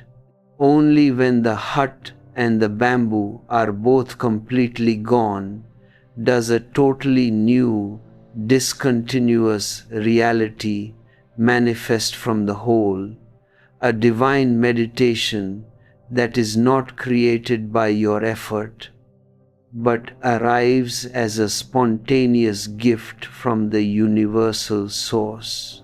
This sudden, explosive nature of awakening is beautifully illustrated by the ancient encounter between a searching monk and the legendary Zen master Matsu. The monk had spent many long, agonizing years drilling into one of the most classic questions in Zen dialectic. What is the meaning of Bodhidharmas coming from the West? He had exhausted his intellect completely. His mind was foundering in a state of murky irresolution, and he finally came to Matsu to beg for some direct, visible assistance. The master looked at the monk, saw exactly where his subtle intellectual ego was blocking his energy, and said, "Before we proceed with the details of your problem, you must first make me a low salam. Put your head down completely upon my feet." The monk, feeling a sudden surge of hope that he was finally about to receive the secret guide to enlightenment, dutifully prostrated himself on the floor, surrendering his intellect in an act of deep formality. But the very moment his head touched the ground, as he was completely vulnerable and expecting a holy blessing, Matsu reached out and gave him a good, swift kick directly to his face. The blow was so entirely unexpected, so utterly irrational and shocking, that the monk's mind was instantly thrown into a state of total paralysis. In that magnificent gap, all his years of confusion, irresolution, and intellectual rubbish were completely shattered into nothingness. The arrow penetrated his heart. His inner eyes exploded open, and he attained immediate, total enlightenment right there at the master's foot. Subsequently, for the rest of his life, he rushed around the country, telling everyone he met, "Since I received that magnificent kick from Matsu, I haven't been able to stop laughing. This laughter is the natural, inevitable response of a soul that has finally stepped out of the nightmare of the mind. When your eyes open to the ultimate truth, you look back at your centuries of suffering, your deep anxieties, and your complicated psychological problems, and you cannot believe how completely ridiculous it all was. You realize that there was never any need to suffer, that you were the author, the actor, the director, and the spectator of your own illusion. You were like a man drowning in a single inch of water, crying out desperately for a savior, while all you had to do was stand up and realize your own freedom. You realize that you have never been separate from the divine, that you have always been a Buddha, and that your frantic search across eternity was nothing but a magnificent cosmic joke. You must bring this non-problematic understanding down into the immediate reality of your daily life in the marketplace.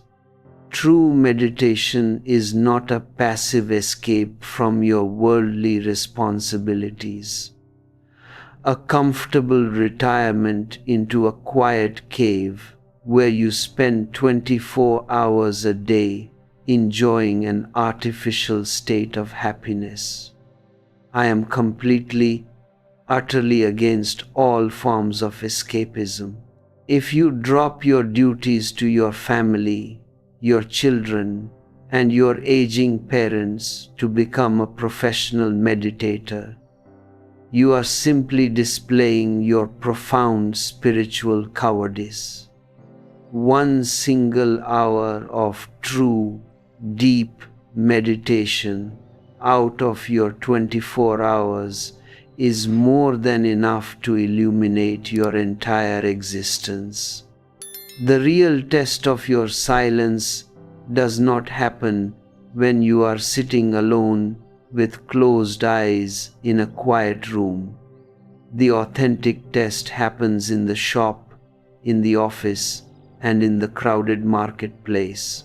When you step into the competitive arena of the world, that is where you discover whether your meditation has truly succeeded or if it was nothing but a comforting daydream.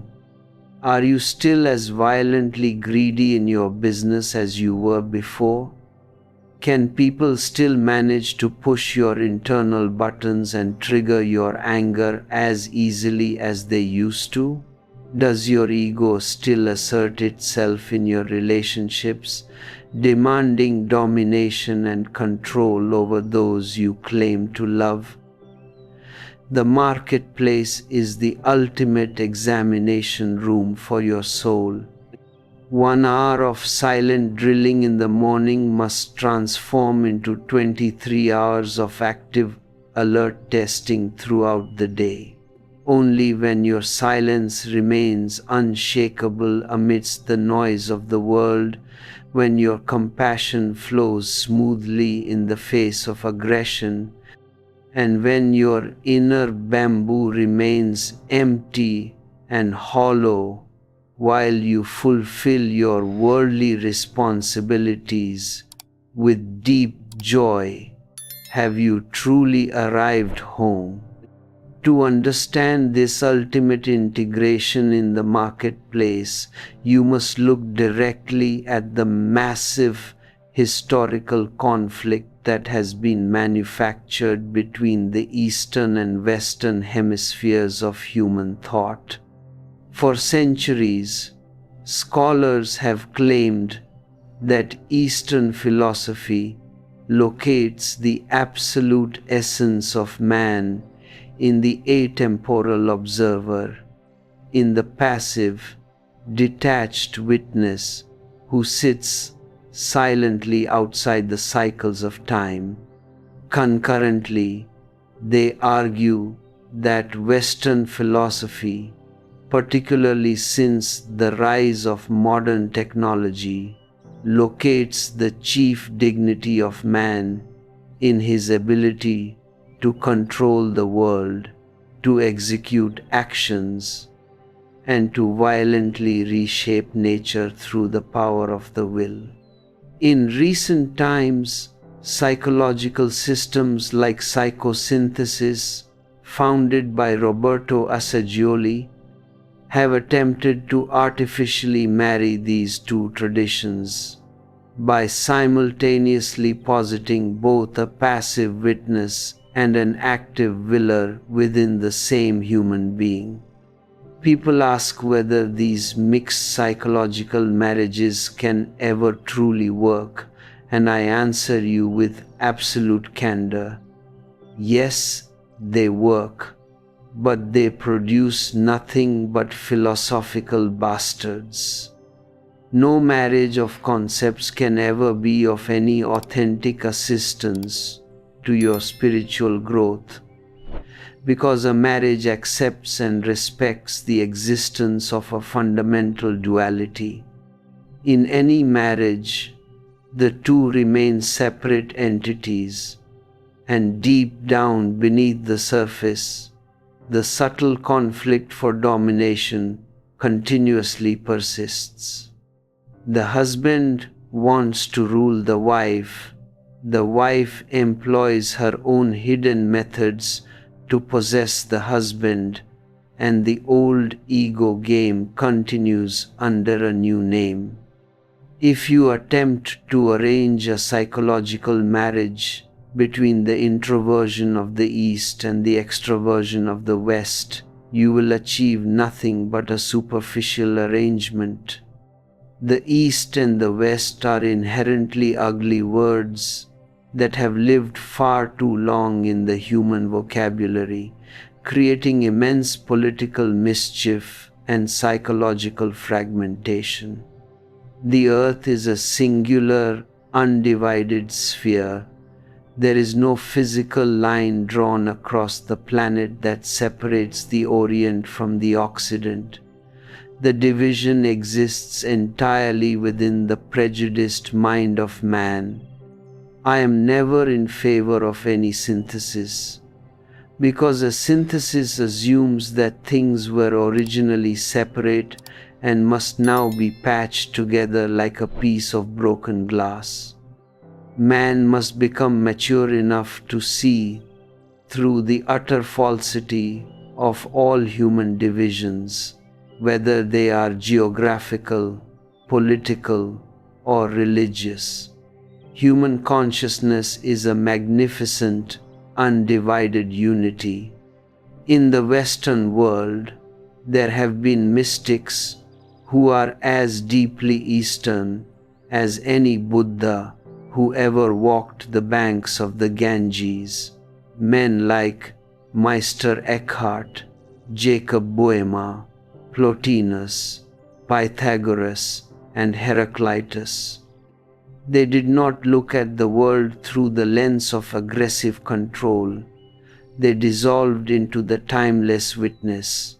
Conversely, the East has produced materialistic minds that are as ruthlessly Western as any modern logician. The ancient Indian philosophy of Charvaka is as aggressively materialistic as the writings of any contemporary Western philosopher. It is never a question of geography. It is entirely a question of internal emphasis, and emphasis is an accidental changing phenomenon. Look at the modern world.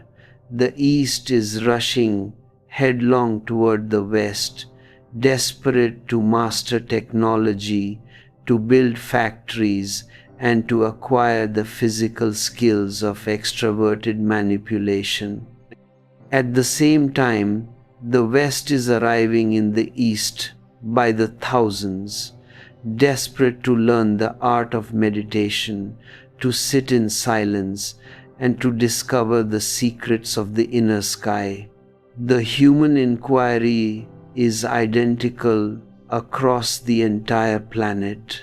The moment you see that the essential reality is already one, the need for any philosophical synthesis completely evaporates.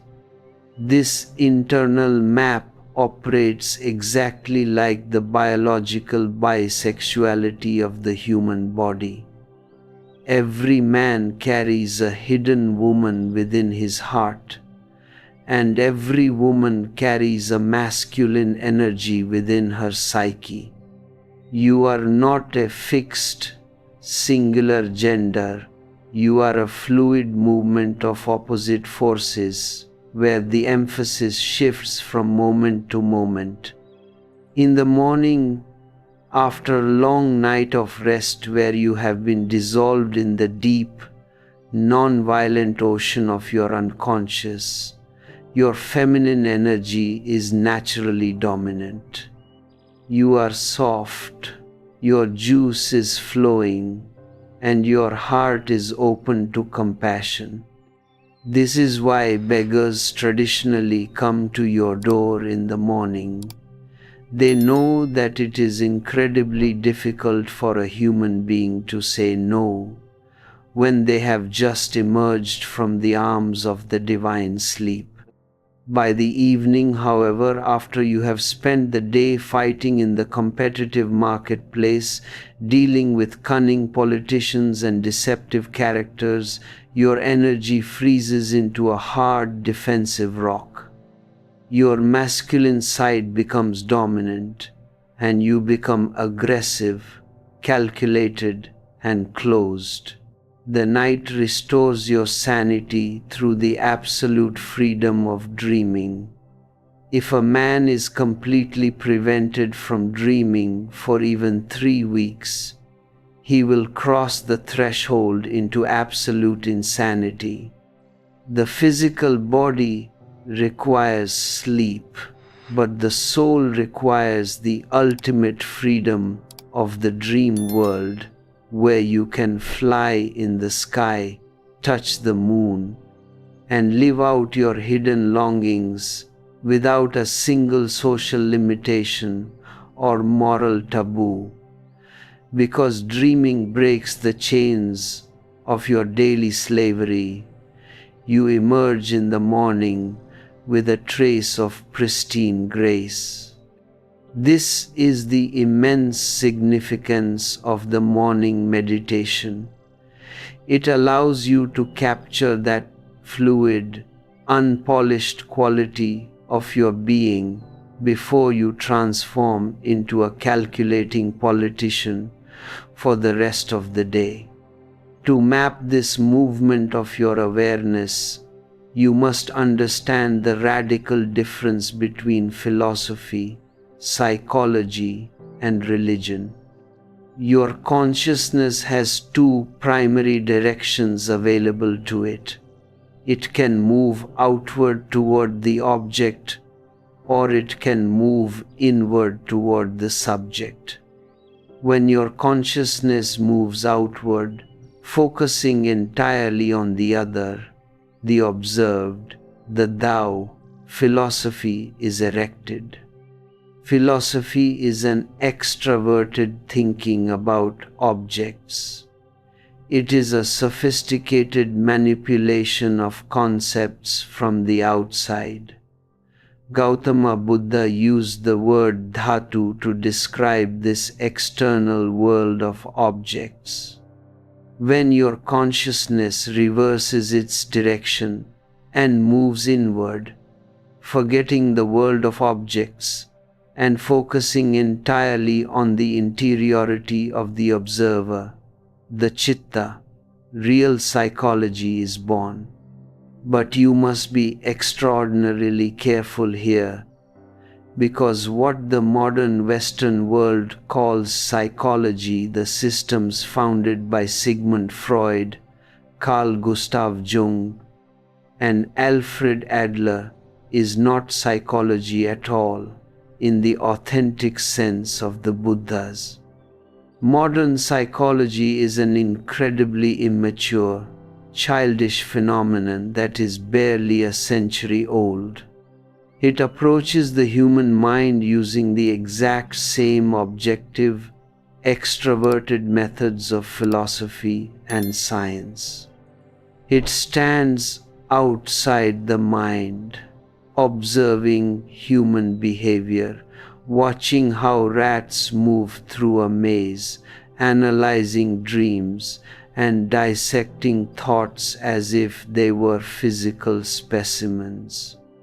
The psychologist remains a detached, intellectual observer looking at the mind as an object from the outside. George Gurdjieff used to say that the true psychology of man had yet to be born in the modern world, and he was entirely right.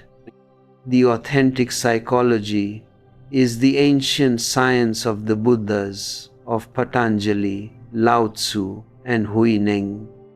It is not an intellectual analysis of your thoughts.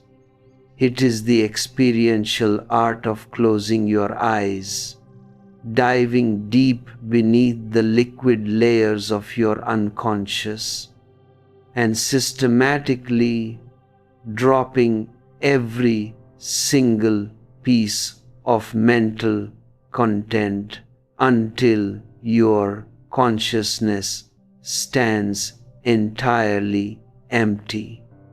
To know this contentless awareness is to master the true psychology.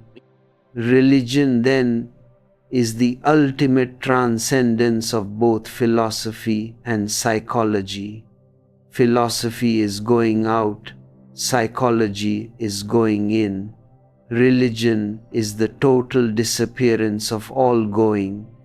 It is the moment where the entire coin of duality is thrown away. There is no longer an outside world of objects, and there is no longer an inside world of subjectivity. The knower and the known, the observer and the observed, completely melt into an oceanic feeling of absolute oneness. Zen describes this religious state as tha, which means pure suchness, absolute thusness, or konomama, the simple, unlabeled isness of existence. One who has dissolved into this suchness is called a Tathagata. In this state of tathata, you realize that in the spring, hundreds of flowers bloom, and you are those flowers. In the autumn, the magnificent harvest moon shines, and you are that moon. In the summer, a refreshing breeze cools the land, and you are that breeze. And in the winter, the pure snow accompanies your steps, and you are that snow. If useless things, if the dualities of this and that do not hang in your mind, every single season becomes a magnificent, beautiful season to you. Philosophy relies on logic. Psychology relies on meditation. But true religion has absolutely no method whatsoever. It is the art of sitting silently, doing absolutely nothing, while the grass grows entirely by itself. The moment you understand this religious state of non-action, you see why Zen is fundamentally and completely non-political. Zen is so intensely against politics that it refuses to even talk about it, because to be actively against something is a subtle way of remaining related to it. Your enemy can dominate your mind just as powerfully as your friend if you allow yourself to carry an obsession with him. True religion is non-political because politics is the absolute manifestation of the ego, of violence, ambition, and aggression. It is a blind, desperate trip driven by a deep-seated inferiority complex. Deep down within your interiority, you feel a terrifying sense of your own nothingness. You feel like you are a nobody, and because you cannot accept this void, you enter into the political arena to prove to the world that you are a significant somebody. Politics is nothing but a frantic effort to deny your inner nothingness by accumulating outer wealth, titles, and positions of power. You strive to become a prime minister, a president, or a billionaire, hoping that the golden chair will somehow fill the empty black hole inside your soul. But you can never succeed in this denial, because that inner nothingness is your very nature. It is the unique way that the divine chooses to be present within you. God is so profoundly non-violent that he remains completely absent, manifesting as a magnificent void at the very center of your being.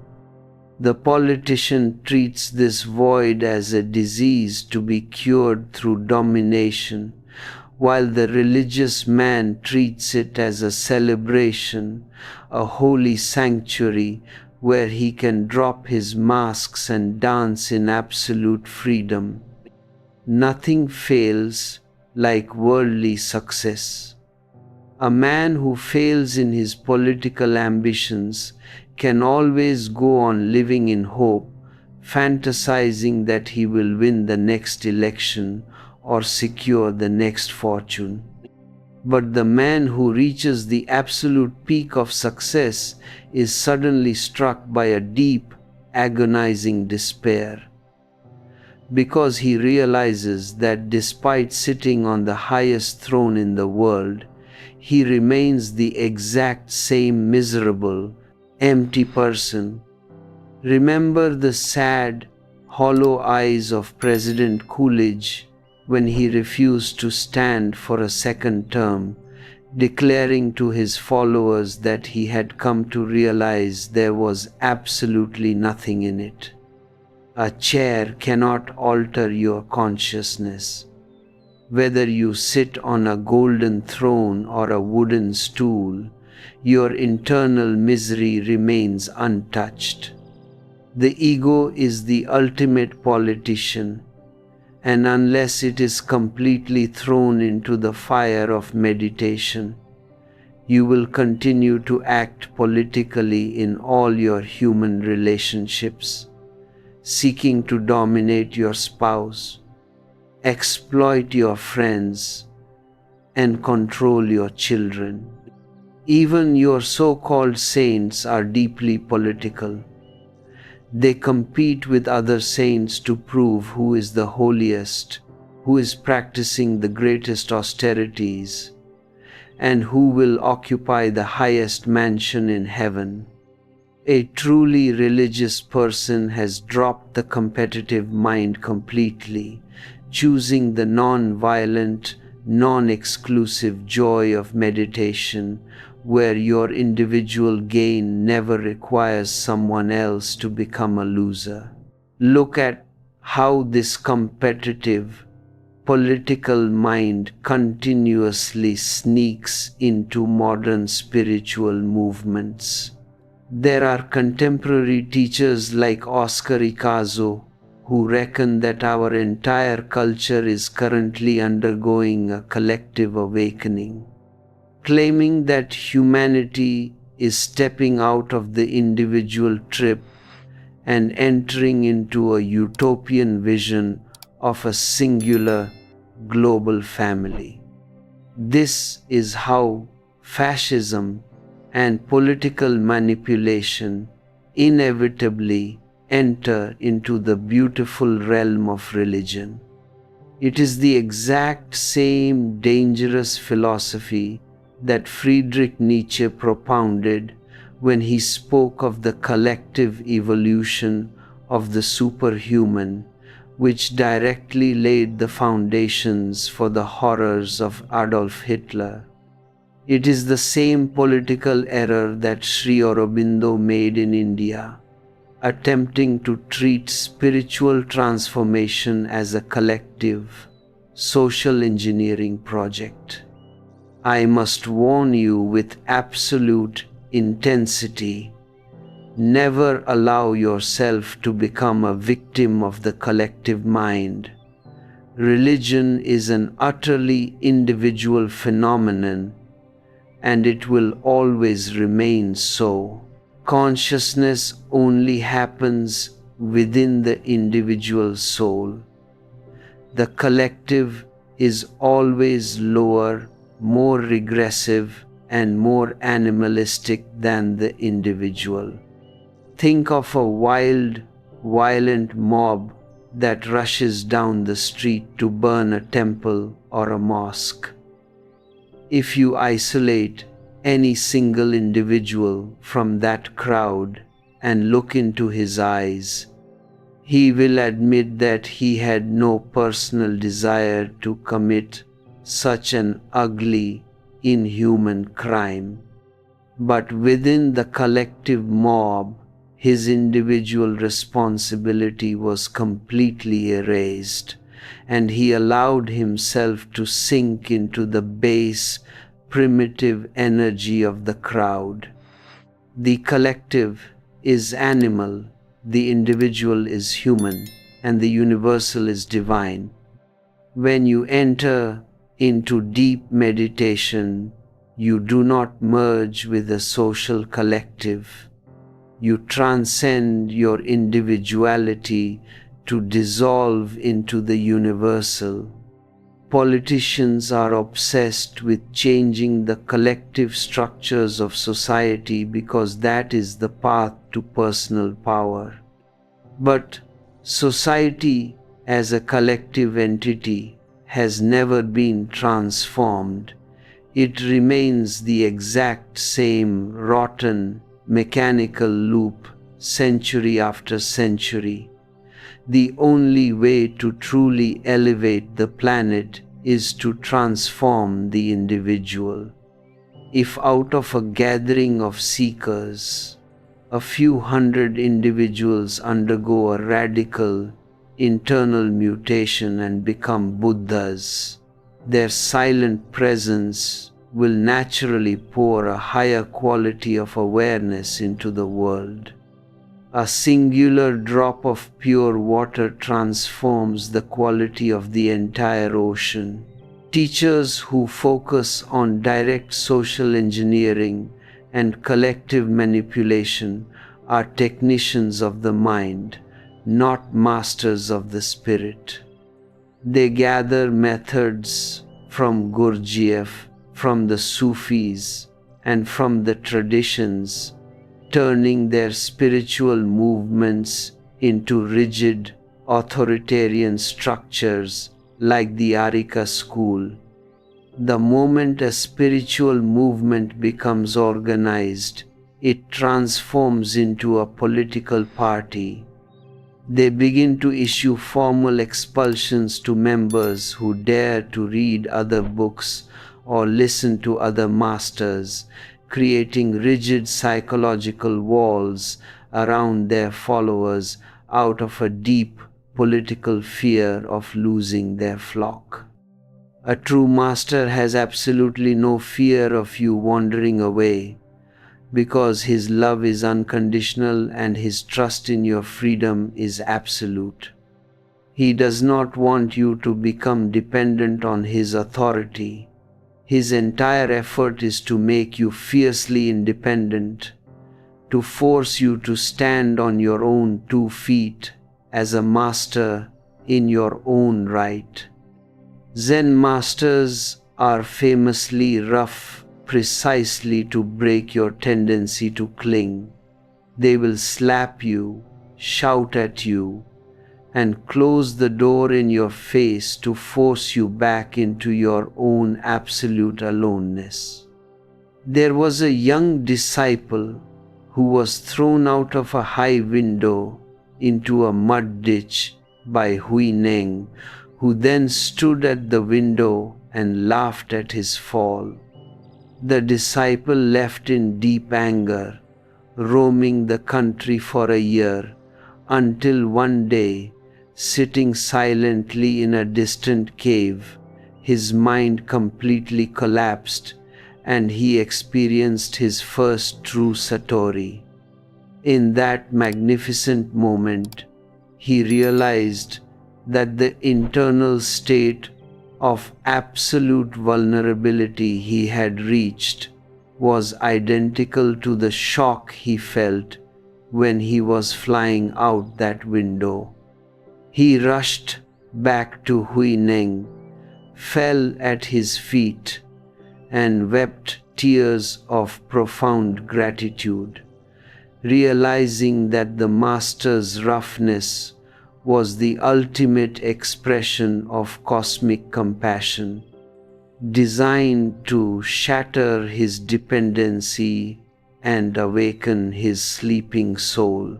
This understanding is why there can never be only one organized religion in the world. Whenever human beings try to create a singular, unified religious organization, they end up creating a political monster that slaughters millions of people in the name of conformity, just as the Christians and the Mohammedans have done throughout history. When I speak of the possibility of one religion for humanity, I do not mean a universal church with a singular dogma, a uniform Bible, and a synchronized prayer. I mean a beautifully diffused climate of meditativeness, a global prayerfulness that respects the absolute uniqueness of every single individual. Human beings are completely, beautifully unique, and their spiritual needs are inherently diverse. For a mathematical mind like Albert Einstein, the deep exploration of space, time, and the cosmic mystery becomes his authentic prayer. He reaches the divine through equations. For a deeply aesthetic person, a magnificent green tree or a wild flower becomes the perfect mirror of God. He enters the temple through beauty. For another, dancing, singing, or writing poetry is the only way to dissolve the ego. In a world filled with true religiousness, a man who bows before a statue, a man who sits in an empty room doing absolutely nothing, and a man who dances naked under the full moon will all be treated with the exact same deep respect. Prayer has absolutely nothing to do with the object of your worship. The object is merely a beautiful excuse to let your heart melt into a state of total gratitude. The 300 organized religions that exist across the earth today are the real enemies of this authentic religiousness, because they are nothing but political factions disguised in holy robes, constantly fighting to defend their separate labels. You must learn to completely drop your obsession with words and concepts if you ever want to taste the real essence of my message. Many of you come to me in deep anxiety, complaining that you go on forgetting my words, asking what you must do to retain my discourses. And I tell you, go on forgetting my words completely. I am not here to hand you a dead philosophy, a systematic theology, or a list of dogmas to be memorized by your intellect. If you memorize my words, your head will become a highly knowledgeable junkyard, and you will completely miss the silent fragrance that transpires between us in the intervals between the words. Listen to me with your heart, not with your analytical intellect. Do not sit there continuously judging whether what I am saying is right or wrong, true or false. Just listen passively, as if you are listening to the wind rustling through the pines or the sound of water falling over rocks. If a word I speak contains the vibration of truth, your heart will naturally recognize it and absorb it into your being, exactly like a parched soil drinks in the summer rain. What is false will naturally drift away without leaving a single scar on your consciousness. Chuang Tzu spoke of this beautiful art through a magnificent metaphor. The fishing net is constructed for the sole purpose of catching fish. Once you have secured the fish, you completely forget about the net. The snare is created for the sole purpose of catching the rabbit. Once the rabbit is in your hands, you completely forget about the snare. My words are nothing but a fishing net. a spiritual snare designed to catch the silent rabbit of your inner awareness. Do not become obsessed with the net. Do not worship the words. Take the silence, take the essence, and let the words be completely forgotten. Beware of turning your meditativeness into a mechanical routine, an aggressive exercise of willpower where you force yourself to perform multiple techniques every single day out of a hidden greed for spiritual achievement. There are seekers who proudly declare that they have been practicing all 5 of our meditations regularly for years, and because of this mechanical schedule, they can no longer find the time to perform any worldly work. They claim to be happy, yet their families are drowning in deep worry and financial distress. I look at such people and tell them, you are completely overdoing it, and your spirituality is nothing but a cowardly form of escapism.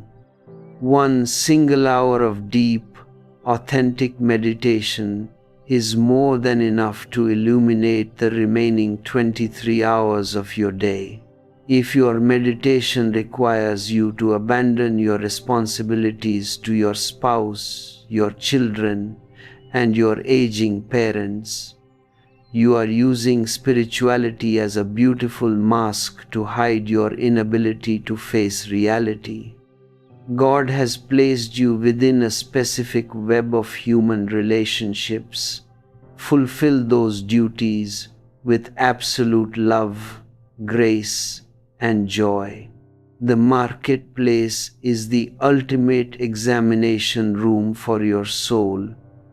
If your morning silence does not make you less greedy at the shop, less angry in the face of insult, and more compassionate toward your fellow human beings, then your meditation is nothing but a comfortable delusion. Step out of your spiritual isolation. Face the world with absolute courage and let your awareness become a seamless, flowing river that transforms every ordinary action into a sacred dance with the divine universe.